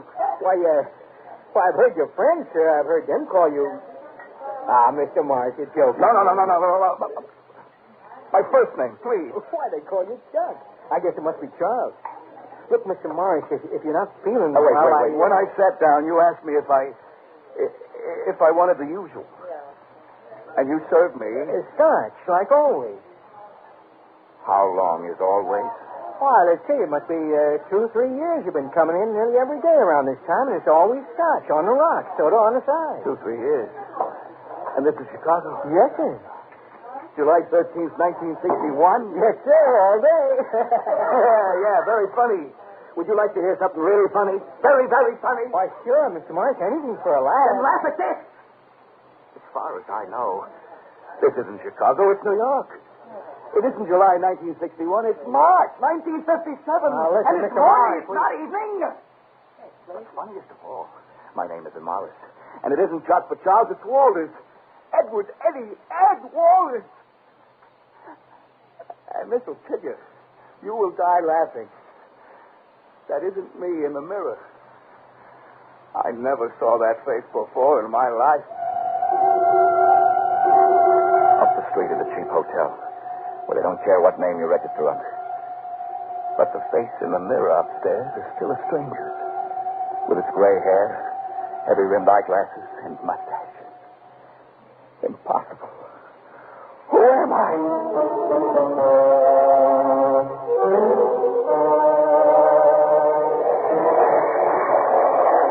An hour later, you're on a jet for New York. And as it arches across the miles to Manhattan, things begin to come back. Except that there's something missing. Somewhere. Something you almost don't want to remember. Try as you may. Let's see. Let's take it from the top. Now, that morning, you left your apartment.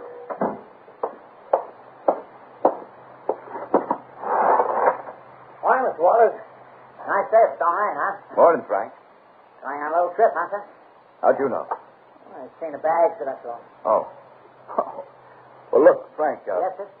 If anybody calls this morning, don't let them disturb Mrs. Waller. She isn't feeling so well. Right. And if anybody asks about me, well, frankly, I'm sneaking off the floor to play golf and fish, you know. But if anybody asks, I'm out of town on a business trip. You don't know where I am or when I'm coming back, right? Sure thing. Hey, gee, thanks, Mr. Waters. For that kind of dough, I've never even seen in my life.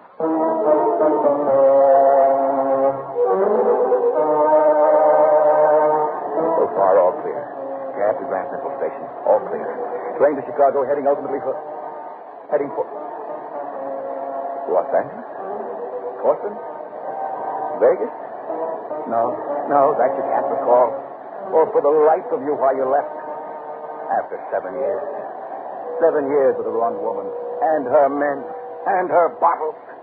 And her yakety. But still, you can't really remember much beyond arriving in Chicago. And walking down a dark street. Wait. It's all coming back now. Mister. Yes? You got a cigarette? Well, sure. Here, help yourself. Thanks. Match? Oh, yes. Oh, wait. Here's my lighter. Thanks a million. Yes. Nice lighter. Yes. Expensive. Look, if you don't mind. I'll take the satchels, too. Boy, this is an outrage. Nah, just a stick-up. Don't make waves. Put 'em up and keep 'em up. How in the night, over that night in Chicago, it comes back, his hard, expert hands going over you. Finding your wallet, finding your watch, taking every last penny, taking your train tickets, cleaning you out, holding the gun on you while he stopped for your bags, and then... I don't like you, mister. Turn around. Oh, please, I'm a stranger here in town. I don't know a soul here. Please. Shut up.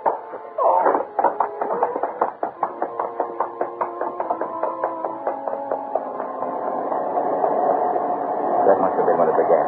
A slugging in the dark. And an awakening to find there's nothing to remember yourself by. When a stranger found you in his parking lot come morning. Are you all right? I think so. Oh, no. Oh, my head. Well, let's have a look. Oh. Hey, you're lucky you're alive, man. You've been mugged pretty good. Look, I tell you what. My office is next door. Suppose you come in and get clean. No. I was going someplace. But I can't remember. All right.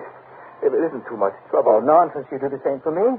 You'll feel better with some coffee and a shave. Come on your feet, fella. Oh, by the way, my name is Shaw, Clifford Shaw. I'm in real estate. Well, Oh, my name is Morris. Charles Morris. Oh, I get it. Morris for that building across the street. Charles for the station. Well, it doesn't matter, fella. I'll still take you to a breakfast. No. You don't understand. I don't know my name. I don't know where I am. Or who I am. Or anything. I just don't remember anything.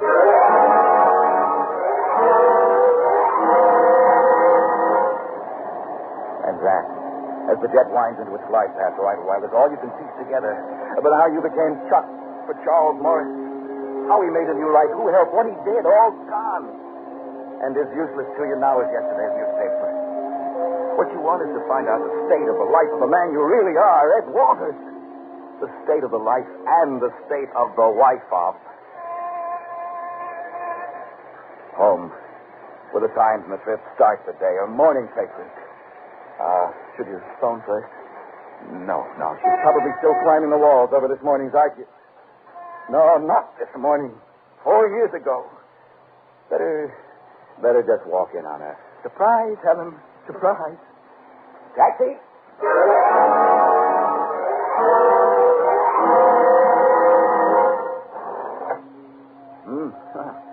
Same lobby. New elevators. Automated. Buttons to press. You press 14. 3. What did you read once about amnesia? 5. Nature's healing way of helping the mind forget. 7. Forget something the mind recoils from remembering. 9. A knock on the head is only the trigger to forgetting. 11. What did you want to forget? 14.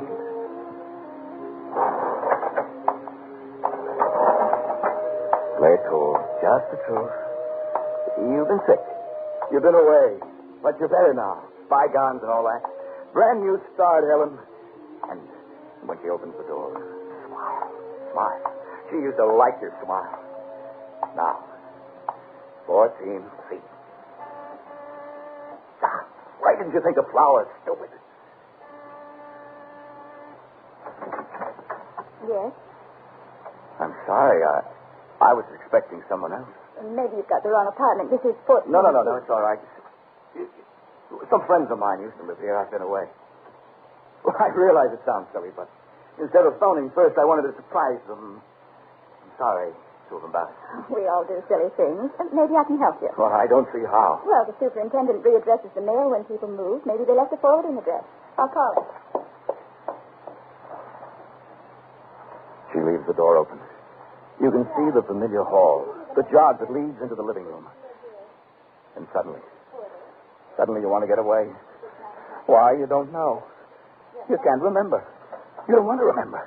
But it's too late. Well, I think I can help you. Well, you're really very kind. I hate the trouble you are. Heavens, no trouble. The way people move around in this town, it's a wonder anybody finds anybody. And tear things down. Well, only last week... The address, please. I'm sorry. It's 695 East 53rd. East 53rd. 695. Mr. and Mrs. Porter. Was that the name? Porter. Yes. Thank you so much. Thanks for nothing. Porter. Walters, Mrs. Edward J. No. Wait a minute. She could have moved out after you left. Sure. Why keep up that big place by herself? Yes, she moved. And the Porter took the apartment. Dead end. What now? Downtown to the office to pick up right where you left off? What for? The same old grind.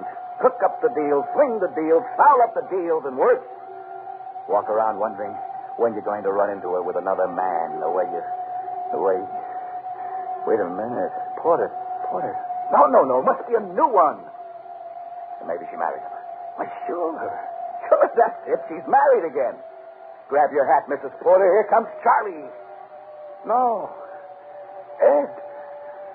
I'm getting mixed up again. 695 East. Ooh, coming up in the world, by golly. Remodeled brownstone and all that.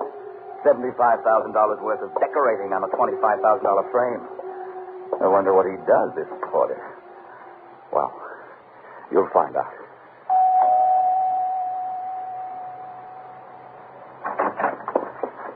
Yes? Mrs. Porter? Yes? I wonder if you can help me. I was given your name and address by the superintendent of the apartment house you used to live in. Just a moment. May I ask who you are? Do you have any identification? Huh? Oh, yes, of course. Forgive me. Here's my card. Charles Morris, real estate. Chicago? What's this all about? It's a legal matter, Miss Porter. You see, my firm represents an estate in Chicago. Very complicated holding, Chicago, Washington, New York. I see. Well, to make a long story short, we can't seem to locate the Walters, Mrs. Walters, to be specific, who lived in your apartment, 14C, before you. I still don't understand. You see, Mrs. Walters is one of the people whose signature my firm needs to clear up the estate, New York-wise. Oh. Well, how can I help you? Anything you might tell me about them. Do you know by any chance where they went after they moved out of 14C? Of course not. All we were given to understand by the real estate agent was some kind of trouble between them. Oh, trouble. Well, would you know? No, just trouble. If you really want to find out, I should think you'd go to the police. Well, I don't know. I'd hate to do that. I bet you would. The nerve of you coming here like this. I think I know what the trouble was between the Walters. Men like you ought to be put away. Dead end. One avenue left open. Friends, the Betts, the Marklets, parents. They might know, they might help. But then again, they might not. Who would know? Who would know? Who would help? Something happened back there in 57, back there in 14C. Who would know? I should think you'd go to the police. Maybe she had something there. The real estate story is your best card.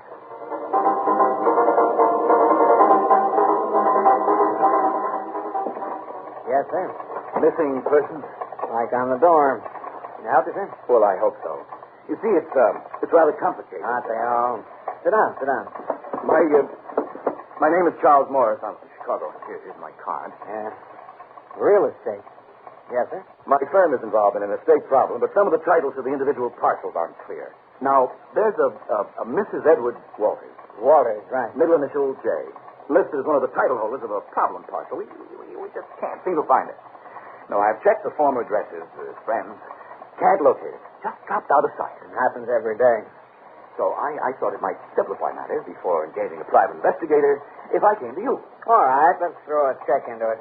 Sam. Yeah? Another cop at a typewriter swings around. Sam, give me a search on Walters, Mrs. Edward J. Yeah. What's her first name? Oh, that would be Helen. Try Mrs. Edward J., then try Helen. You take the wanted, I'll take the missing. Oh, what's that, Sergeant? Oh, sometimes a missing person is wanted for some crime somewhere, so we file them both in here. Oh, I see. But I doubt it. Well, you can't tell. Never hurts to make sure. Only take a minute to double check. Zykowski, Wald, Wallace, Walsh, Walton, Walter. Walter? Walters. With an S. Walters. Nope. Nobody here by that name, Mr. Morris. Yeah. Nothing under Walters with an S. Sorry. Let me see what Sam's got under the warrant. Oh, that's all right, Sergeant. I suppose I'll just have to advertise. Hold your horses. We might have something here. Well, I'm a little pressed for time. I said, hold on a minute, mister. Well, all right. You said there was 2 New York cops minding your business. And you want to run? The way the sergeant said, hold on a minute, that was no request. That was a command. What a fool thing to do. What a fool place to come to. What if Helen had done something wrong and you had to pay for it now? They're looking at you. The sergeant and the other cop. The younger cop's coming toward you. Passing you. Going to the door. He's stopping. You want to turn, but... Mr. Morris. Yes? We find a card here. Yes? Walters is the name. With an S? With an S, yeah. Mrs. Edward Walters? No, sir. Mister. Oh, well, that's a step in the right direction. I'll look him up. You don't understand, Mr. Morris. This is a wanted. Let me read it to you. Well, I don't think that's necessary. You see, we're not interested in Mr. Walters at all. We are. It says here, Walters, Edward J., age 38. How old are you, Mr. Morris? 35. Height 5 feet 11, hair black, weight. Well, I don't have to go through the whole thing. There's a picture. No mustache, no glasses, no crew cut. But even so... Now, it says something else on the card. You don't know what it says on the card? One word. One word, Mr. Walters. All right. I'm Walters. But I've had amnesia. I really was Charles Morris for 4 years. I just wanted to find my wife. I can't remember anything. What does it say on the card? You had amnesia? That's a weird story. How can you make him believe you? Or Sam, the other cop, standing with his back to the door. You turn, and you are looking straight into a police positive 38. And it is looking straight at you, and it is not wobbling. But everything else is getting wobbly. It's hazy, strange, forget it. Your head, what's happening? You'll never find your wife, Mr. Walters. It says here you're wanted for murder. Hers. Now come along quiet, Mr. Walters. That's best. Now, Sam, mind the store. Now I know What do you know? what I was trying to forget. I killed her. Yeah. That's what it says here. Where? On the card. Dad, you better not talk. Anything you say, Mr. Walters. Walter? Come on. Let's go down the hall. You called me Walter. Walters, Morris, have it go. But who is Walters? My name is Morris. Sure it is. Put the collar on him, Sam. Let the head shrinkers figure this one out. Look, my car. I'm Chuck Morris, Chicago. Where? How did I get here? What city is this? What do you want with me? Why do you call me Walters? What do you want with me? My name is Morris. Morris! Morris!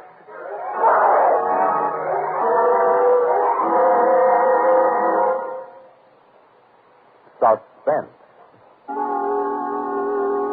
You've been listening to Stranger with My Face, starring Bernard Grant, and written especially for Suspense by Alan Sloan. In a moment, the names of our players and a word about next week's story of Suspense. Boy, am I glad this day's over. My athlete's foot is killing me. Itches and stings. Hey, try NP27.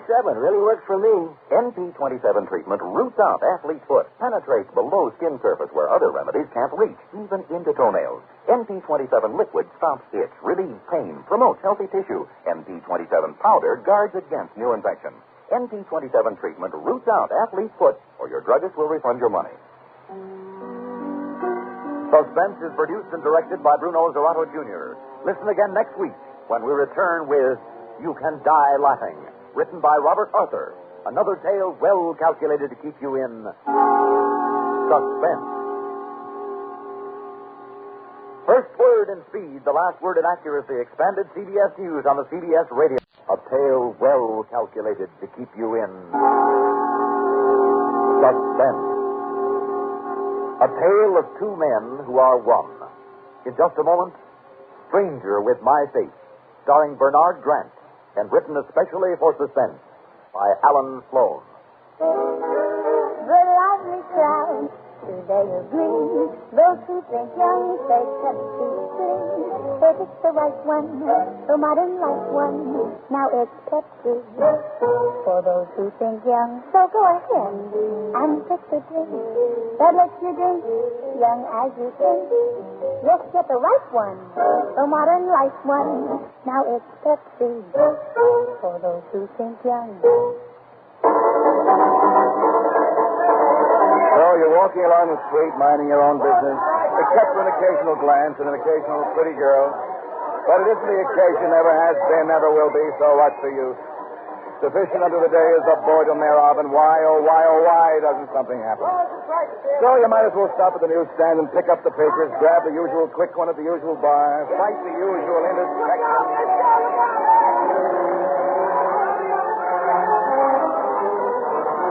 Taxi's right there. Hey, give him that. Come on, give him room. He's coming to. Easy. Easy. Here, let me help you in the curb. Keep talking about your close call. Hey, what happened? Where am I? Where's my hat? What happened? You were reaching for the papers I was handing you. The mob shoved in a taxi sideswiped you.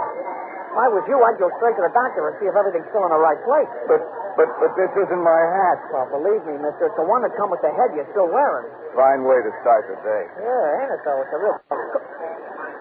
Start the day? Are you sure you're all right? Those are the evening papers. And you owe me 14 cents. 14? Since when? Times and Tribune, 7 apiece, like any evening paper. The Times and Tribune are morning papers. Not in Chicago, mister. There you are in a strange city, with a lot of strangers minding your business. And a strange sound of the police whistles. And a strange big star in the cop's uniform. And strange names in the buses, Boulevard, Halsted, State. No. What you need is something familiar to cling to, like a shot glass of bourbon. Go up the street, you find a tavern. You sit down at a totally strange bar. And a totally strange bartender greets you with... Evening, sir. Your usual? My usual? What's that? Always a kitty. Hey, scotch on a rock, straight on the tie. Your impulse is to say, I hate scotch. But you don't say it. Something, now that you've discovered where you are, Chicago, something makes you want to know when you are. The newspapers will tell you. July 13th, 1961. Yes, sir, all day. Scotch or no scotch, you make it too. It's like the warmth of the stuff clawing its way down. The taste it leaves is like old iron in your mouth. You lift the glass of soda. The bartender moves away. And the stranger in the mirror drops his glass. Oh, I'll clean that up, Mr. Morris. Bartender. Yes, sir. Now, look, don't think I'm drunk, but, do you know me? Do I know you? What do you mean, do I know Do you? you know who I am? My name. Why, sure, Mr. Morris. You're Mr. Morris, one of my regulars. Mr. Morris, one of your regulars. Well, tell me, what's my first name? Why, I've heard your friends, sir. I've heard them call you... Mr. Morris, you're joking. No. My first name, please. Why, they call you Chuck. I guess it must be Charles. Look, Mr. Morris, if you're not feeling wait. well... When I sat down, you asked me if I wanted the usual. And you served me... Scotch, like always. How long is always? Why, let's see, it must be 2 or 3 years you've been coming in nearly every day around this time, and it's always Scotch on the rocks, soda on the side. 2 or 3 years. And this is Chicago? Yes, sir. July 13th, 1961? Yes, sir, all day. Yeah, very funny. Would you like to hear something really funny? Very, very funny? Why, sure, Mr. Morris, anything for a laugh. Then laugh at this. As far as I know, this isn't Chicago, it's New York. It isn't July 1961, it's March 1957. Now, listen, and it's Mr. morning, Morris, it's not evening. What's funniest of all, my name isn't Morris. And it isn't Chuck but Charles, it's Walters. Ed Walters. And this will kill you. You will die laughing. That isn't me in the mirror. I never saw that face before in my life. Up the street is a cheap hotel, where they don't care what name you register under. But the face in the mirror upstairs is still a stranger's, with its gray hair, heavy-rimmed eyeglasses, and mustache. Impossible. Who am I?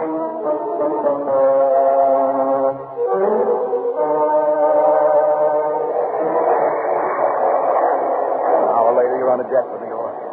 And as it arches across the miles to Manhattan, things begin to come back. Except that there's something missing.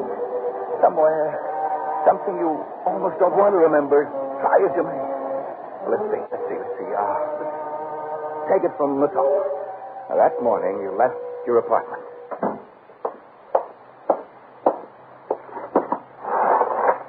Morning, Mr. Walters. Nice day for Stone Island, huh? Morning, Frank. Going on a little trip, huh, sir? How'd you know? Well, I've seen the bags, so that's all. Oh. Well, look, Frank. Yes, sir? If anybody calls this morning, don't let them disturb Mrs. Walters. She isn't feeling so well. Right. And if anybody asks about me, well, frankly, I'm sneaking off the floor to play golf and fish, you know. But if anybody asks, I'm out of town on a business trip. You don't know where I am or when I'm coming back, right? Sure thing. Hey, gee, thanks, Mr. Walters. For that kind of dough, I've never even seen you in my life.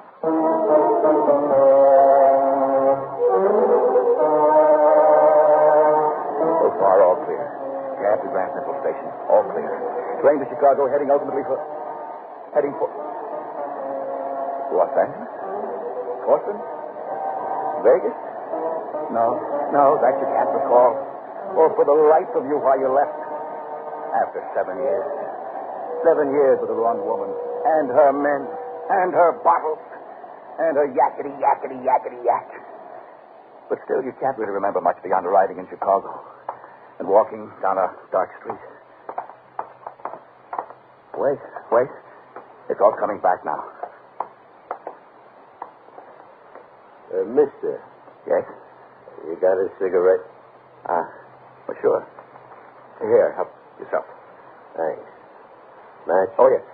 Oh, wait a minute. Here's my lighter. Thanks a million. Yes. Nice lighter. Yes. Expensive. Look, if you don't mind. I'll take the satchels, too. Boy, this is an outrage. Nah, just a stick-up. Don't make waves. Put 'em up and keep 'em up. How in the night over that night in Chicago it comes back, his hard, expert hands going over you. Finding your wallet, finding your watch, taking every last penny, taking your train tickets, cleaning you out, holding the gun on you while he stopped for your bags, and then... I don't like you, mister. Turn around. Oh, please, I'm a stranger here in town. I don't know a soul here. Please. Shut up. Oh.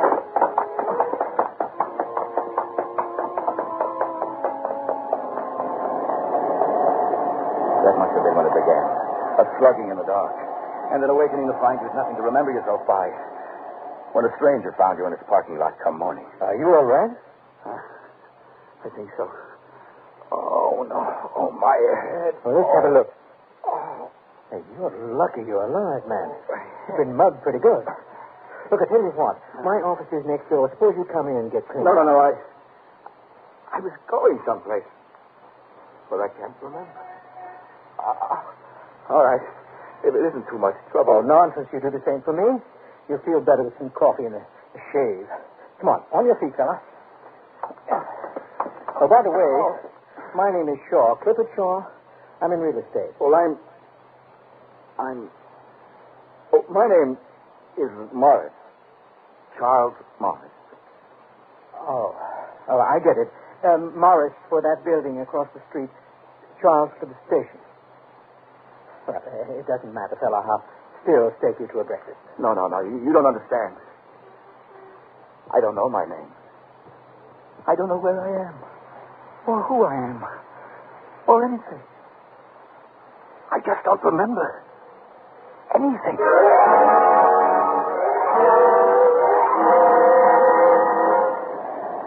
And that, as the jet winds into its glide path for a while, is all you can piece together about how you became Chuck for Charles Morris. How he made a new life, who helped, what he did, all gone. And as useless to you now as yesterday's newspaper. What you want is to find out the state of the life of the man you really are, Ed Walters. The state of the life and the state of the wife of. Home, where the Times and the Trip start the day, or morning papers.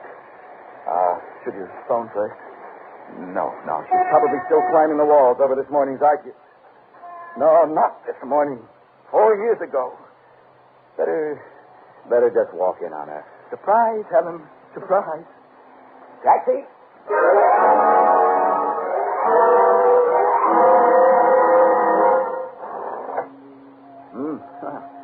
Same lobby. New elevators. Automated. Buttons to press. You press 14. 3. What did you read once about amnesia? 5. Nature's healing way of helping the mind forget. 7. Forget something the mind recoils from remembering. 9. A knock on the head is only the trigger to forgetting. 11. What did you want to forget? 14.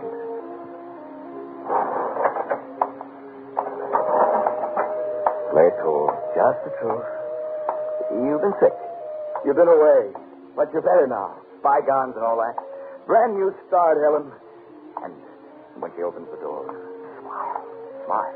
She used to like your smile. Now, 14 feet.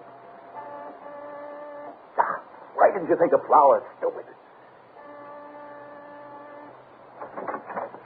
Yes? I'm sorry. I was expecting someone else. Maybe you've got the wrong apartment. This is Foot. No, it's all right. Some friends of mine used to live here. I've been away. Well, I realize it sounds silly, but instead of phoning first, I wanted to surprise them. I'm sorry to have embarrassed you. We all do silly things. Maybe I can help you. Well, I don't see how. Well, the superintendent readdresses the mail when people move. Maybe they left a forwarding address. I'll call it. She leaves the door open. You can see the familiar hall, the jog that leads into the living room. And suddenly you want to get away. Why, you don't know. You can't remember. You don't want to remember. too late. Well, I think I can help you. Well, you're really very kind. I hate the trouble you are. Heavens, no trouble. The way people move around in this town, it's a wonder anybody finds anybody. And tear things down. Well, only last week... The address, please. I'm sorry. It's 695 East 53rd East Street. 53rd. 695. Mr. and Mrs. Porter. Was that the name? Porter. Yes. Thank you so much. Thanks for nothing. Porter. Walters, Mrs. Edward J. No. Wait a minute. She could have moved out after you left. Sure. Why keep up that big place by herself? Yes, she moved. And the Porter took the apartment. Dead end. What now? Downtown to the office to pick up right where you left off? What for? The same old grind. Cook up the deals, swing the deals, foul up the deals, and worse. Walk around wondering when you're going to run into her with another man. The way... Wait a minute. Porter. No. Must be a new one. And maybe she married him. Why, sure, that's it. She's married again. Grab your hat, Mrs. Porter. Here comes Charlie. No. Ed. I'm getting mixed up again. 695 East. Ooh, coming up in the world, by golly. Remodeled brownstone and all that. $75,000 worth of decorating on a $25,000 frame. I wonder what he does, this Porter. Well, you'll find out.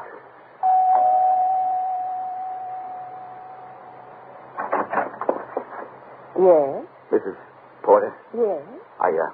I wonder if you can help me. I was given your name and address by the superintendent of the apartment house you used to live in, see? Just a moment. May I ask who you are? Do you have any identification? Huh? Oh, yes, of course. Forgive me. Here's my card. Charles Morris, real estate. Chicago? What's this all about? It's a legal matter, Miss Porter. You see, my firm represents an estate in Chicago. Very complicated holding, Chicago, Washington, New York. I see. Well, to make a long story short, we can't seem to locate the Walters, Mrs. Walters, to be specific, who lived in your apartment, 14C, before you. I still don't understand. You see, Mrs. Walters is one of the people whose signature my firm needs to clear up the estate, New York-wise. Oh. Well, how can I help you? Anything you might tell me about them. Do you know by any chance where they went after they moved out of 14C? Of course not. All we were given to understand by the real estate agent was some kind of trouble between them. Oh, trouble? Well, would you know... No, just trouble. If you really want to find out, I should think you'd go to the police. Well, I don't know. I'd hate to do that. I'll bet you would. The nerve of you coming here like this. I think I know what the trouble was between the Walters. Men like you ought to be put away. Dead end. One avenue left open. Friends, the Bets, the Markets, parents. They might know, they might help. But then again, they might not. Who would know? Who would know? Who would help? Something happened back there in 57, back there in 14C. Who would know? I should think you'd go to the police. Maybe she had something there. The real estate story is your best card.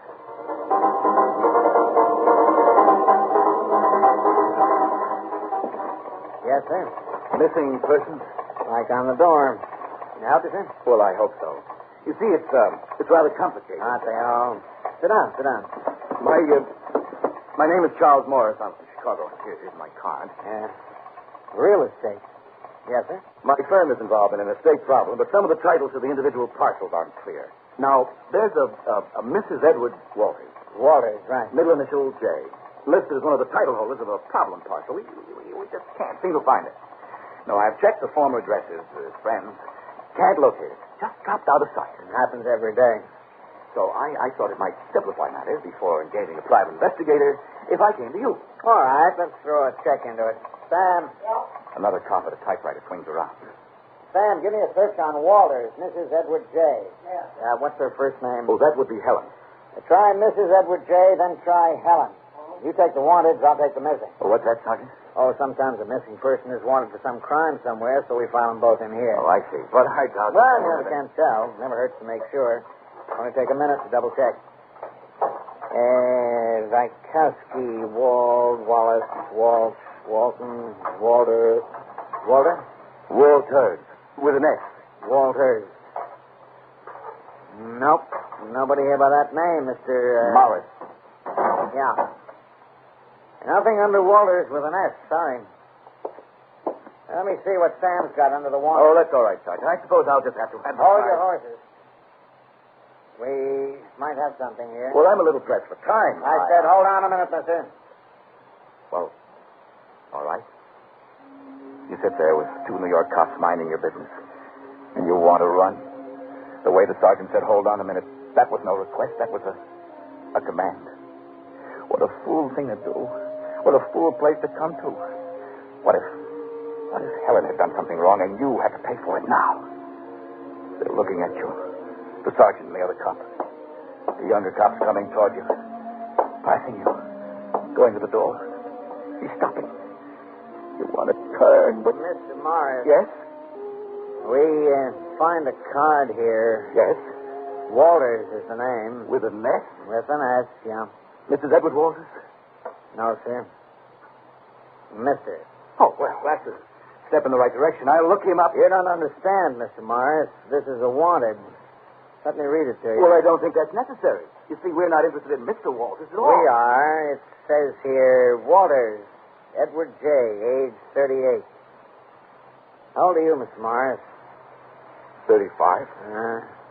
Height 5 feet 11, hair black, weight. Well, I don't have to go through the whole thing. There's a picture.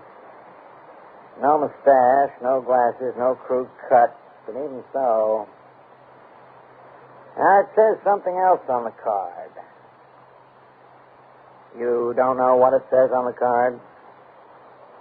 One word. One word, Mr. Walters. All right. I'm Walters. But I've had amnesia. I really was Charles Morris for 4 years. I just wanted to find my wife. I can't remember anything.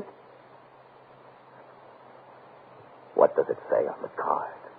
You had amnesia? That's a weird story. How can you make him believe you? Or Sam, the other cop, standing with his back to the door. You turn, and you are looking straight into a police positive 38. And it is looking straight at you, and it is not wobbling. But everything else is getting wobbly. It's hazy, strange, forget-it. Your head, what's happening? You'll never find your wife, Mr. Walters. It says here you're wanted for murder. Hers. Now come along quiet, Mr. Walters. That's best. Now, Sam, mind the store. Now I know. What do you know? What I was trying to forget. I killed her. Yeah. That's what it says here. Where? On the card. You better not talk. Anything you say, Mr. Walters. Walters? Come on. Let's go down the hall. You called me Walters. Walters, Morris, have it go. But who is Walters? My name is Morris. Sure it is. Put the collar on him, Sam. Let the head shrinkers figure this one out. Look! My car. I'm Chuck Morris, Chicago. Where? How did I get here? What city is this? What do you want with me? Why do you call me Walters? What do you want with me? My name is Morris. Morris! Morris!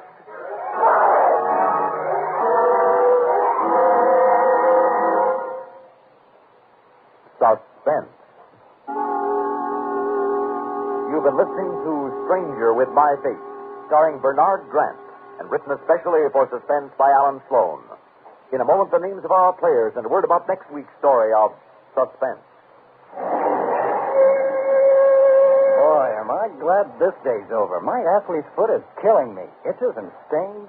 Hey, try NP27. Really works for me. NP27 treatment roots out athlete's foot, penetrates below skin surface where other remedies can't reach, even into toenails. NP27 liquid stops itch, relieves pain, promotes healthy tissue. NP27 powder guards against new infection. NP27 treatment roots out athlete's foot, or your druggist will refund your money. Suspense is produced and directed by Bruno Zerato Jr. Listen again next week when we return with You Can Die Laughing, written by Robert Arthur. Another tale well calculated to keep you in suspense. First word in speed, the last word in accuracy. Expanded CBS News on the CBS radio. And now, A tale well calculated to keep you in suspense. Name, Betty Willoughby, Mrs. Herbert Willoughby, 35, tall, blonde, beautifully groomed, self-controlled, neat, efficient, a perfect lady in every respect.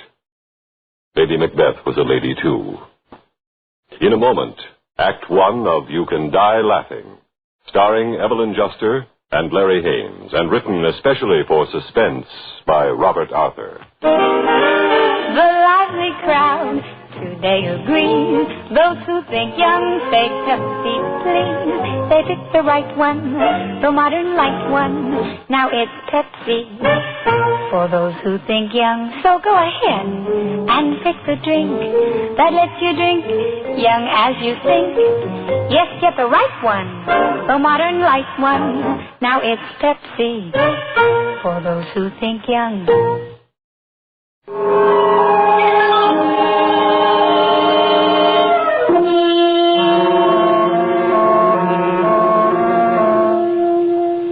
Many people have a totally wrong idea about ladies. They think ladies merely sit around looking helpless. On the contrary, ladies are trained. They can do anything they have to. Run a large household or commit murder. And whether she's giving a dinner for 50 or killing her husband, a lady is efficient. So naturally, when I decided to kill my husband, Herbert, I planned every detail in advance, very carefully. Oh, I don't want you to think I decided to kill him for no reason. You see, there was Jack Holden. Dear, sweet Jack. Oh, but Jack was only the direct cause of my decision. The indirect cause, the thing that for years had made me wish Herbert dead, was Herbert's laughing. Herbert was what men call a jolly, good-natured man, and he loved vulgar, practical jokes. He was always laughing, until I thought I would scream. I tell you, Betty, you missed a great show. That was a great show. Answer or else with Jolly George Gordon, yeah? What a comedian that fellow is. Laugh, I almost died laughing. I'm afraid he doesn't amuse me, Herbert. Those moronic stunts. Oh, what do you mean, moronic? You should have seen them tonight. Listen, this young couple, see, a young couple. They're just married, right? So he gives them a brand new car for a wedding present and a complete set of luggage and clothes, and he sent them off on honeymoon. Well, what's so funny about that? Then he reported to the police that the car and the clothes and the luggage were all stolen. Herbert, I don't think it's funny. Yeah? Well, just take a look at this now. Is this funny? A check for $500. Sure. That's a present for you. Oh. You know where I got it? No. From Jolly George Gordon himself. But for what? Well, I had lunch with him yesterday, and you did. I suggested a gag for a show. And he's going to use it 2 weeks from tonight. He paid me for it. You suggested a gag for the Answer or Else program? Sure. And you know what? He's going to give me credit on the air for it. We're going over to Bill and Gene Rexford's place to listen. There'll be a whole gag there. Oh, but Herbert, 2 weeks from tonight you're flying to Mexico. Oh, gosh, that's right. Business, always business. But as the man says, when you gotta go, you gotta go. Well, maybe they can postpone it. No, but I can catch you to the airport before my plane leaves. You go on over to the Rexford. Oh, I tell you, it's such a terrific gag. Here's the idea. Well, you'll see it. You'll see it. Now to get serious for change, I got some bad news. Bad news? Yeah, it's about Jack Holden. Jack? Well, has he been hurt? Is he sick? No, but he's sure going to be when I put him in jail. In jail? That's right. But why? Well, he's been dipping into the till. What? Yeah, stealing from the company. Oh, Herbert, I can't believe it. I tell you, Betty, I couldn't either. That boy, I made him my personal assistant. I trusted him. I had him out here to dinner. I treated him like a member of the family, and and he turns out to be a thief. Oh, he can't be. No, there's no mistake about it. Believe me, I'm positive. Well, does anyone else know? No, so far just me. Because the whole office will know tomorrow when I have him arrested. Does he know you suspect him? Not a thing. He's going to be one surprised young fella. No, Herbert, you mustn't. Mustn't what? You mustn't arrest him. Oh, now, Betty, for Pete's sake, why not? Well, nobody steals from Herbert Willoughby and gets away with it. Well, I mean you mustn't arrest him before you make your trip to Mexico. You need him to run the office while you're away. Yeah, that's right. Sure. Things would really be in a mess, huh? After all, he's been my right-hand man. Oh, but I don't see how I hint can... to him you're puzzled by something in the accounts and you're going to check up when you get back. That way, he'll be sure to be honest while you're gone, and then when you get back... Oh! Into jail with him, huh?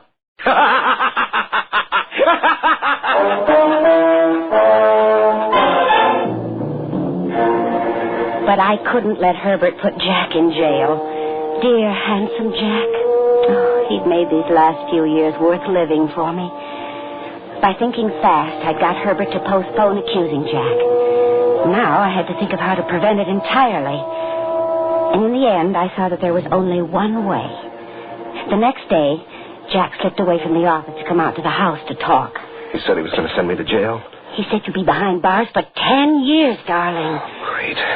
Betty, maybe if I throw myself on his mercy. Mercy? Oh, he has no mercy. Underneath that donkey laugh, he's as merciless as a shark. Oh, he'll send you to jail, and what will become of me? Well, why should anything happen to you? Well, when the detectives start investigating you, they'll find out about us. Oh, then he'll throw me out without a penny. No, Jack, we can't let him. We've got to stop Herbert. Stop him? How? Well, there's only one way. We have to kill him.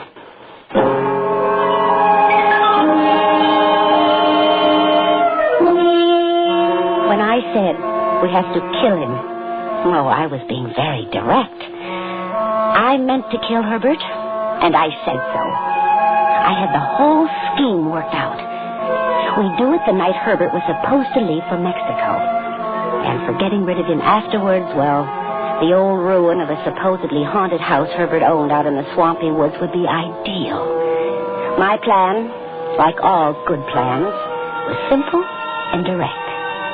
And when Jack saw there was no alternative, he agreed. All right. All right, Betty. We'll get rid of him the night he starts for Mexico. He'll leave here, never get there. And we just don't know what became of him. That's it, darling. Mm-hmm. There's nothing to go wrong. Yeah, sure, but how will I act toward him between now and then? Just as usual. He won't say anything about your stealing the money. He thinks it's going to be a great joke to arrest you when he comes back. So, the night he leaves, you'll have dinner with us and drive to the train with us. Only he'll never get on the train because we'll miss him.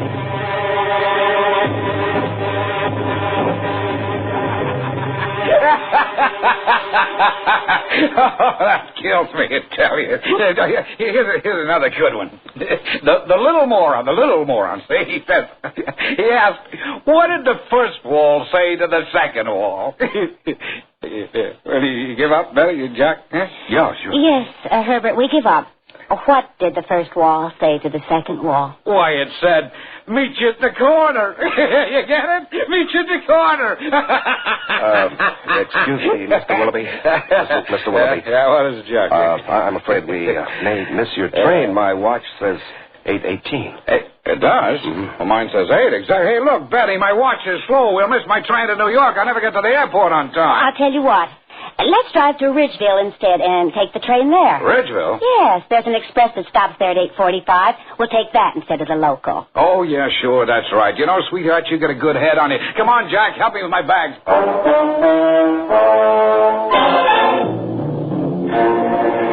20 minutes later, we were parked in the darkness at the far end of the Ridgeville station. I had deliberately set Herbert's watch back while he was dressing so he'd miss his usual train. Now we watched him go in to buy his ticket. Betty, I don't think I can go through with this. Of course you can. Isn't it better than 10 years in jail? Well, suppose we're caught. I've planned everything and we can't be caught. Now Herbert's in there buying his ticket. This is an express. It's crowded. Later, no one will be sure if he was on it or not. The police will simply assume he was on it. Yes, I suppose they will. I know they will. Now, later tonight, you'll take his bags to New York and check them in a pay locker at the station. When they're found, the evidence is all clear. He reached New York safely, then vanished. Hundreds of people vanish in New York every year. No one will ever connect us with it. All right, Betty, here he comes. I'd better get out and be waiting.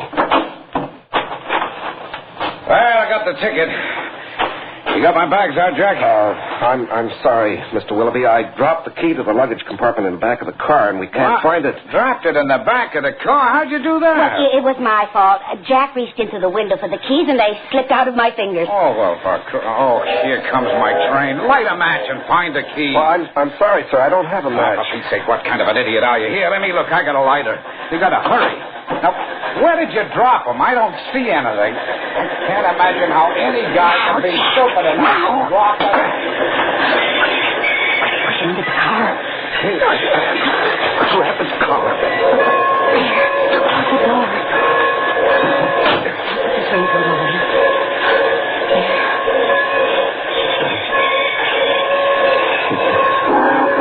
He's dead. Relax, darling. The worst is over.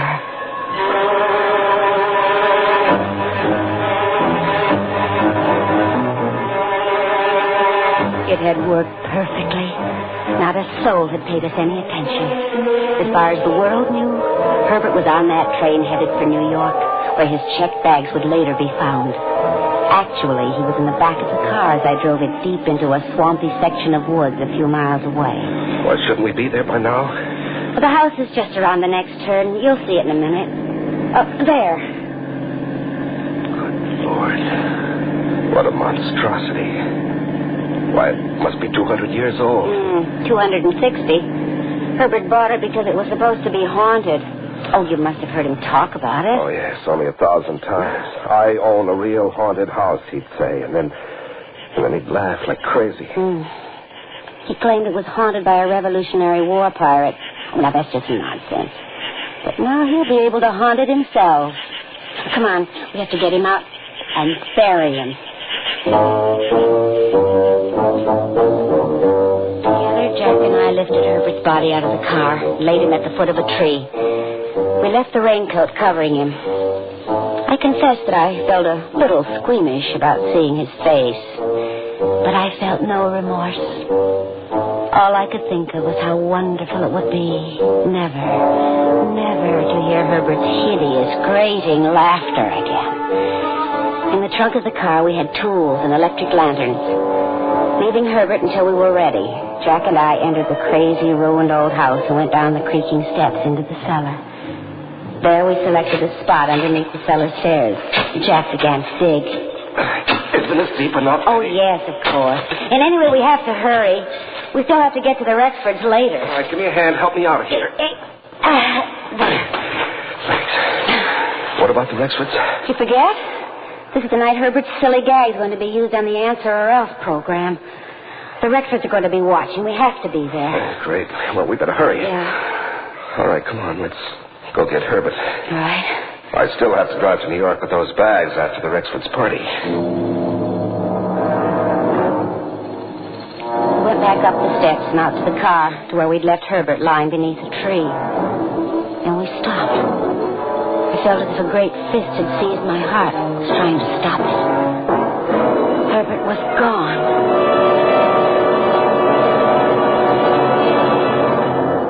In a moment, the concluding act of Suspense.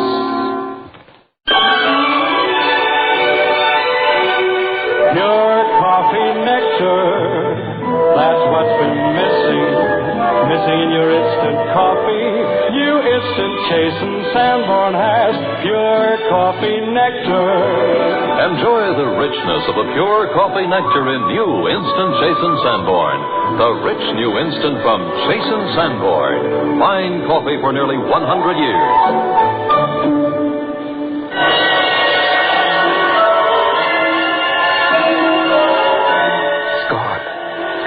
Betty, this is where we left him. There's the raincoat, but he's gone.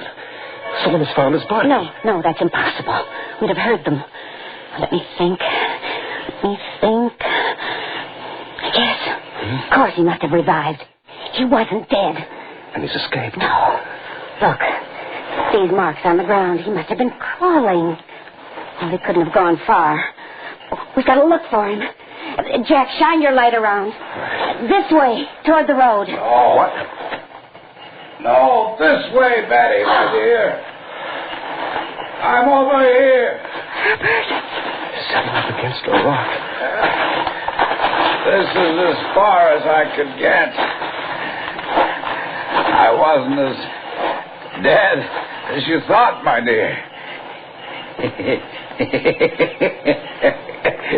It's a good joke on you to find me gone, wasn't it?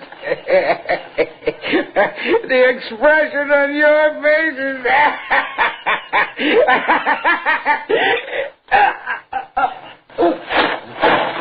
Herbert? Herbert? He's fainted. No. He's dead, Jack. At last. He's had his final choke. He even died laughing. But now it's our turn. Now it's our turn.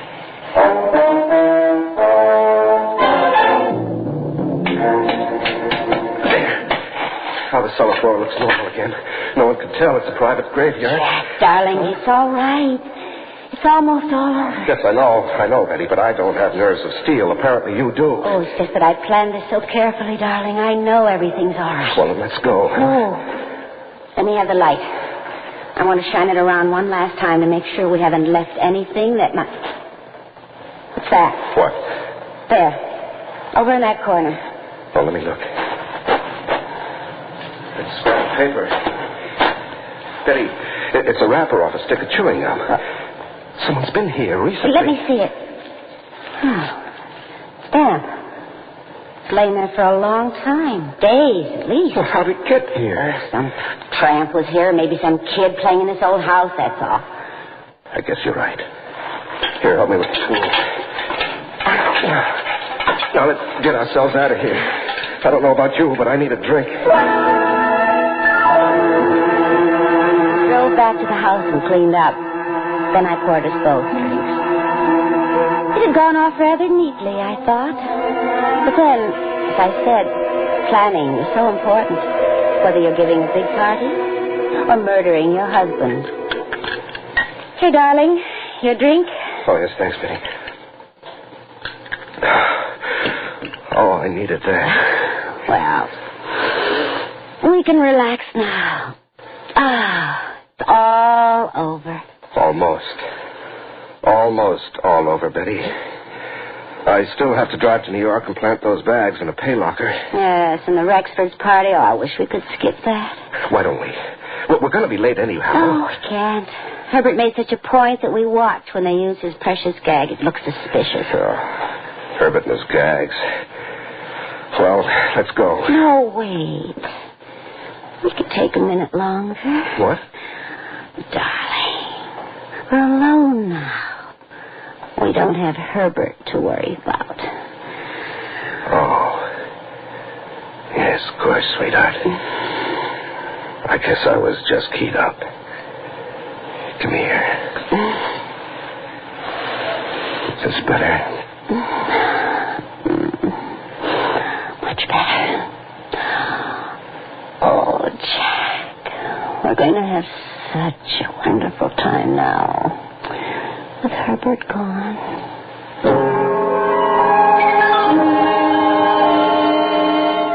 Jack's kiss made me want to skip the Rexfords and their party and the silly program and Herbert's stunt and everything else. But we couldn't. So 10 minutes later, we were ringing the bell at Rexford's place. Hope we can get away fast as soon as this thing is over. It's a party, Jack. We can't rush off too fast. Well, Shh, here comes somebody. Betty! Jack! Hi, Jane. We thought you weren't going to make it. Come on in, quick. We had a little trouble with the car. Oh, isn't that always the way? Well, come on into the living room. Bill, Jack and Betty are here. Oh, good.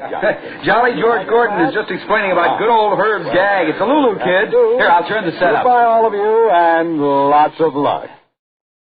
And so, folks, there go our 4 pair of contestants on tonight's special stunt. 8 happy people without an idea what they're getting into. And now, Jolly George is going to let all of you out there into the plot. Oh, I can't wait to hear it. You see, we've just sent those 4 couples out with road maps and picks and shovels to dig for buried treasure. What they don't know is they're going to wind up in the cellar of a haunted house. Yes, sir, the first ones to get to that haunted house and dig in the right part of the cellar will find a chest with $5,000 in it. Dig in the cellar. Some treasure, eh? But to test their nerves, while they're digging, we're going to broadcast into that house all the ghostly noises you can think of. Howling dogs and clanking chains and squeaking doors and everything. Hey, that's not a bad gag. Aren't we just devils? Our special thanks to Herbert Willoughby of Connecticut for thinking of the stunt and lending us his own haunted house in the woods for it. We buried the chest there a week ago and carefully removed any signs that we had been there. That money is buried in Herbert's old haunted house. Hey, we've got as much right to dig in it as anybody. Now, an hour from now, that whole cellar will be dug up, and we want to get there first. So come on, let's go. Betty will show us the way. Won't you, Betty? So you see, Doctor, my plan for getting rid of Herbert was a perfectly good one. I'm not ashamed of it a bit. And if his silly stunt for that moronic program spoiled everything, I'm prepared to take the consequences. A lady does what she has to without money. There's only one thing I want to ask you. Since Herbert is dead, why doesn't he stop laughing? Can't you hear him? Doctor, make him stop. Make him stop laughing like that. Day and night I hear him laughing. I can't stand it anymore. I can't stand it.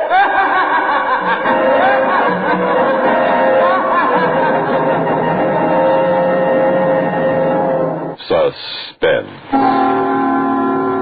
You have been listening to You Can Die Laughing, starring Evelyn Juster and Larry Haynes, and written especially for Suspense by Robert Arthur. In a moment, the names of our players and a word about next week's story of Suspense. Athlete's foot roots, like garden weed roots, grow below the surface. You've got to penetrate the surface to root it out. And that's how NP27 treatment works to root out athlete's foot. NP27 penetrates below skin surface, where other remedies can't reach, even into toenails. NP27 liquid stops itch, relieves pain, promotes healthy tissue.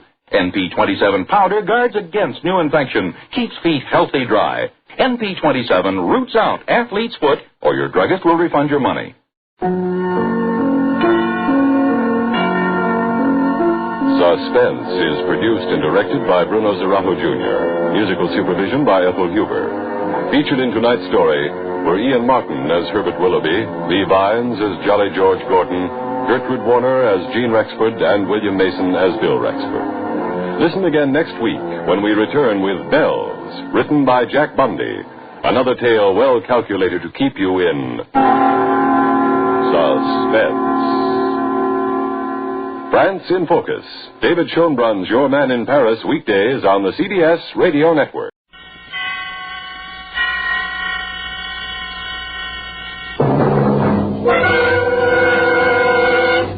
And now, a tale well calculated to keep you in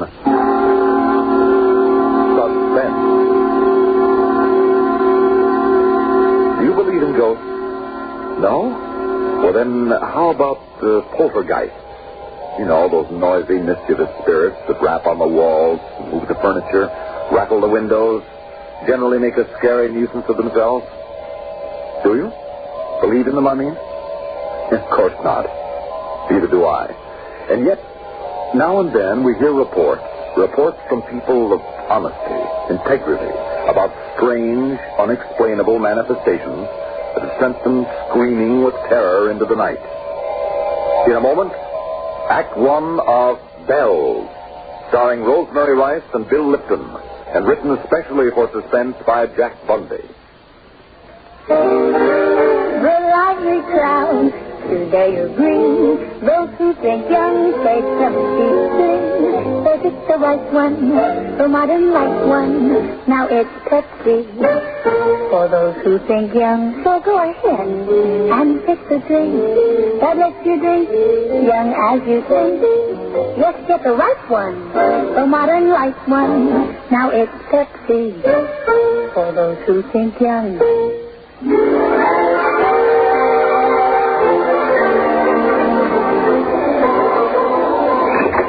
Bye, honey. I'm home. Oh, this home? Well, it won't be for long, because listen, Henry. Oh, yeah, listen to what? That blasted elevator practically tearing through our living room every couple of minutes, all day, all night, all week, all year. Henry, listen to it. Right on cue, too. Help me, Lucy. Oh, what do you...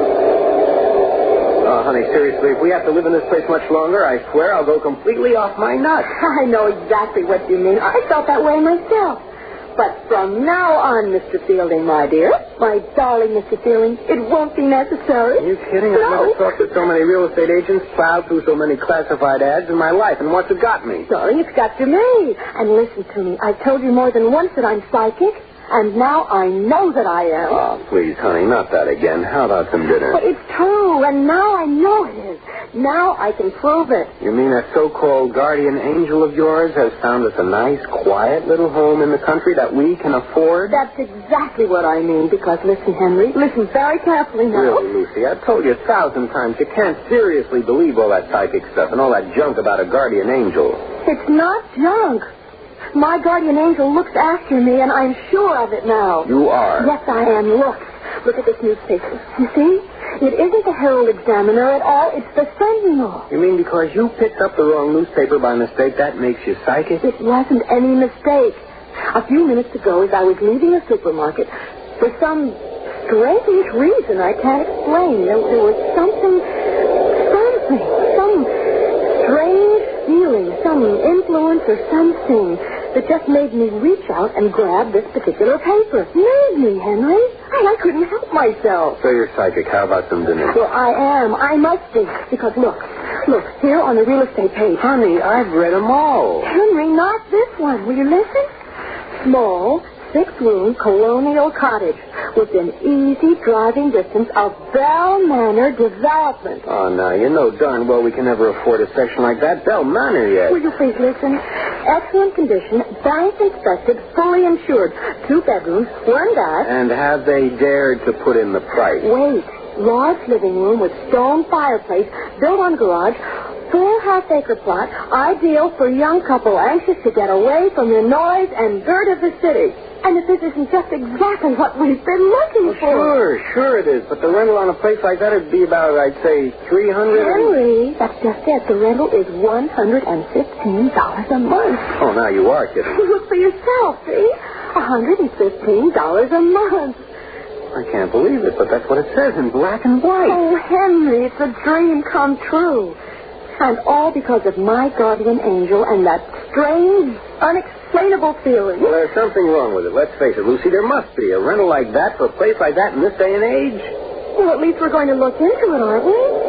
Honey. But we have to. I mean, because of the way we found out about it. The way that something I can't explain forced me to buy this paper, to find this particular ad. Now, your good old guardian angel. Oh, please, dear, don't kid me about it. Okay, we'll look into it. We've got to lose. Who's the agent? Oh, let's see. His name is... Oh, here's Strickler. Orville Strickler. I'll call him first thing in the morning. Thank you, darling. If there isn't something wrong with it, well, honey, maybe I'll give in and admit that you are psychic.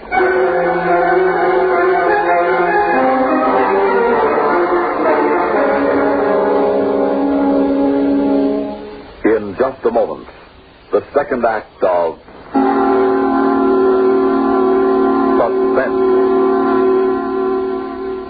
When Napoleon met his Waterloo, the news was slow in coming across the Atlantic. However, at that time, Americans, though interested, were little affected by what was taking place an entire ocean away. Today, that ocean has shrunk proportionately to about the size of Walden Pond, with little of the serenity about it so admired by Thoreau. Today, we want to know immediately what is going on all around the world. Our concern is vital to the free world. The worldwide network of veteran CBS News correspondents meets this need to know and know immediately.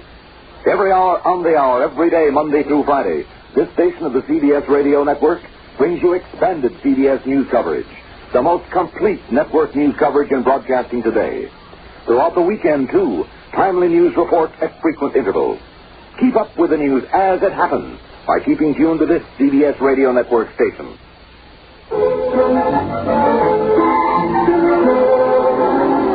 And these pictures, Henry.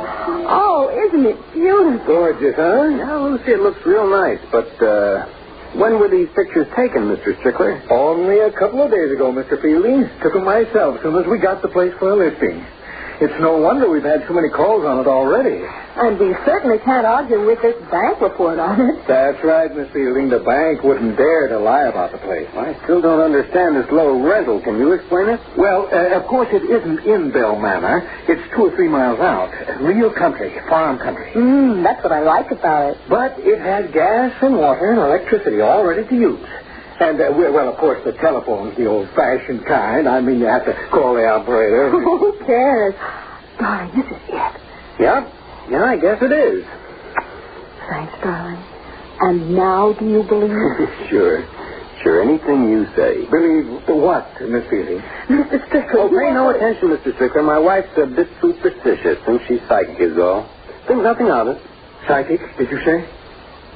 What's the matter, Mr. Strickler? Huh? Oh, nothing. Like your husband says, nothing at all. It's just that the last folks in the house, well, you know how it is, the noises some folks aren't quite used to out there in the country, like the tree branches hitting on the roof when the wind blows, and well, now, let me tell you young ones something. Yes? I just want you to know that I stand back of every deal I make. So you take along both copies of this lease, and when you've seen the house, make sure it's right for you. Then you can mail my copy back to me. Oh, I'm sure that isn't one bit necessary. Well, that's just about as fair a proposition as we could ask for, Mr. Strickler. Now, if you let me have the keys? Yes, sir. Here you are. Thanks. And good luck.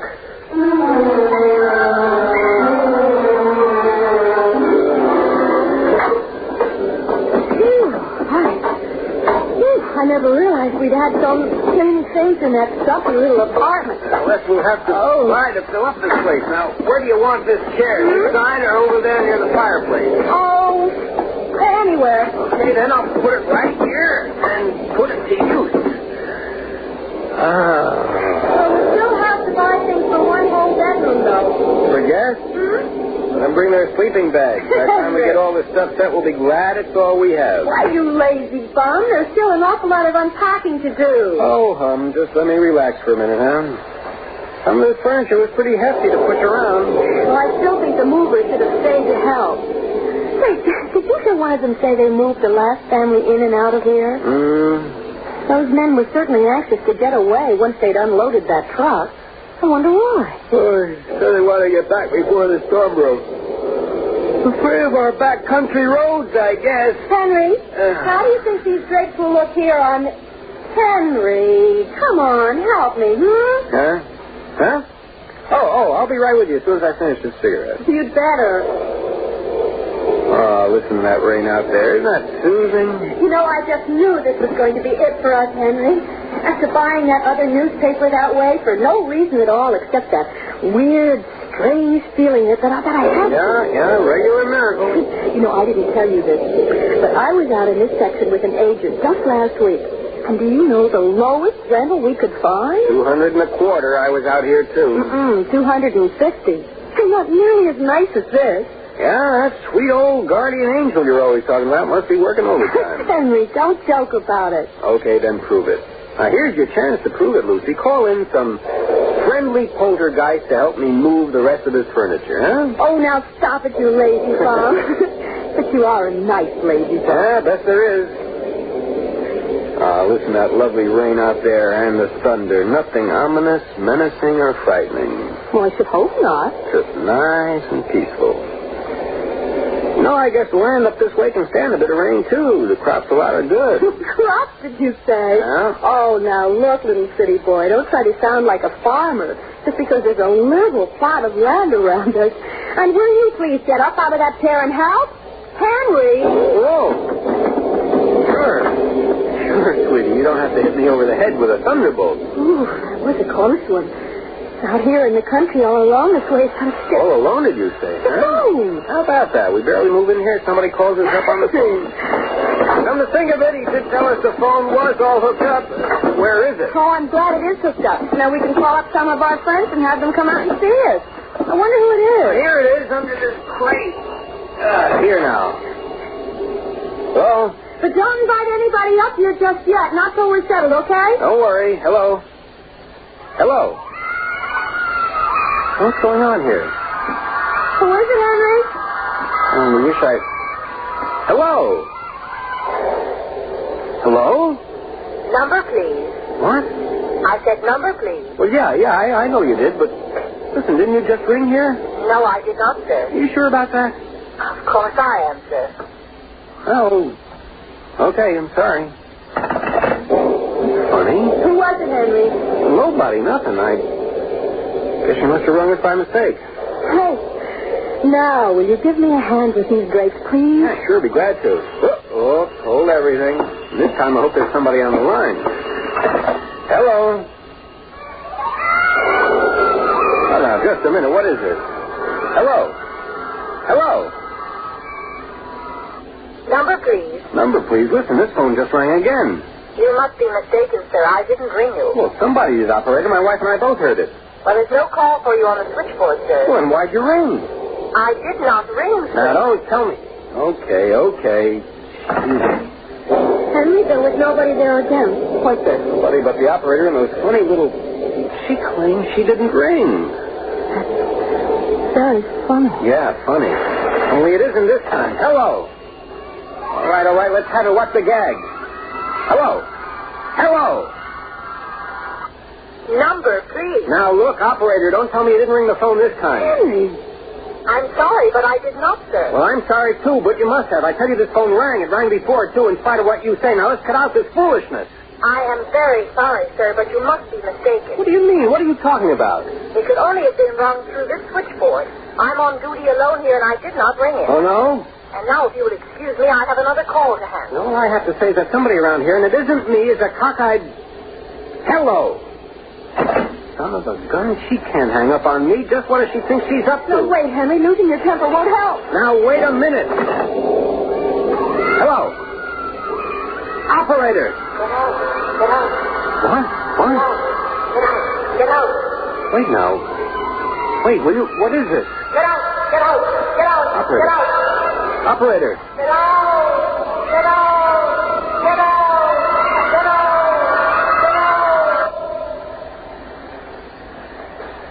No. This is crazy. What is, Henry? What is it? Tell me. Sure, I'll tell you. It's a crazy gag or something. Yes? Well, I've had enough of it. I'm tearing out this phone. We'll have no more of that nonsense. Charlie, I've never seen you this way. What's the matter? Nothing, not now. The cord broken off. It won't happen again because it can't happen again. No. No is right. Henry, tell me, what is it? What happened? And the telephone. How could it ring after you? Couldn't. It's impossible. So it didn't. We were hearing things. No, Henry. You know that isn't so. Yes, it has to be. You know it, I know it. No. We only... Now, Lucy, we only thought we heard it ring again. That isn't true. It has to be. Anything else simply doesn't make sense. And you were hearing something on that phone before, weren't you? Weren't you, Henry? All right. Yes, I was hearing something. A lot of laughing, chattering, screwy. A lot of little tiny... And a woman's voice, only... Well, don't you see, it was only some practical joker. It had to be. No, Henry, I'm afraid no. Well, what else could it be? Some of your supernatural spirit friends, I suppose?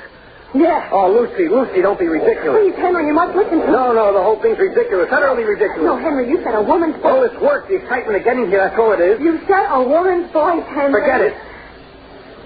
Just forget it, Lucy. It's just that we're excited. Now, listen. You go out, make a pot of coffee, we'll sit down and relax and be real calm about this. We'll sit down, we'll calmly... Well, don't you see we're overwrought? We're overworked with all this moving, Lucy, and all the excitement. That's all it is. I wish to heaven I could believe it. Oh, it has to be, I tell you. No. It's the only possible explanation there can be for it. No. Lucy, just...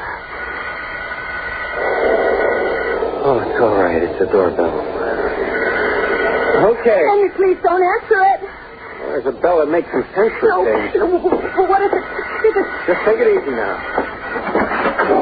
Yeah? Huh? Henry, please, dear.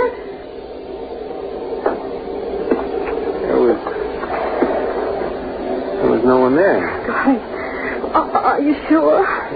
Yes, I'm sure. I'm absolutely sure there was no one there. Henry, don't you see what this means then? It's this house. Oh, no, Lucy, no. What you're thinking is just a lot of crazy superstition. Please listen to me. You know what it means to us, this house. Okay, I'm going to find out what it means. Henry. Yes, hello. Who are you? Who rang this bell? Where are you? Who are you? Now, do you believe? No! Were there any wet footprints on the porch? No, there wasn't any wet footprints or any dry footprints. There wasn't anything. That proves it, Henry. It's a warning.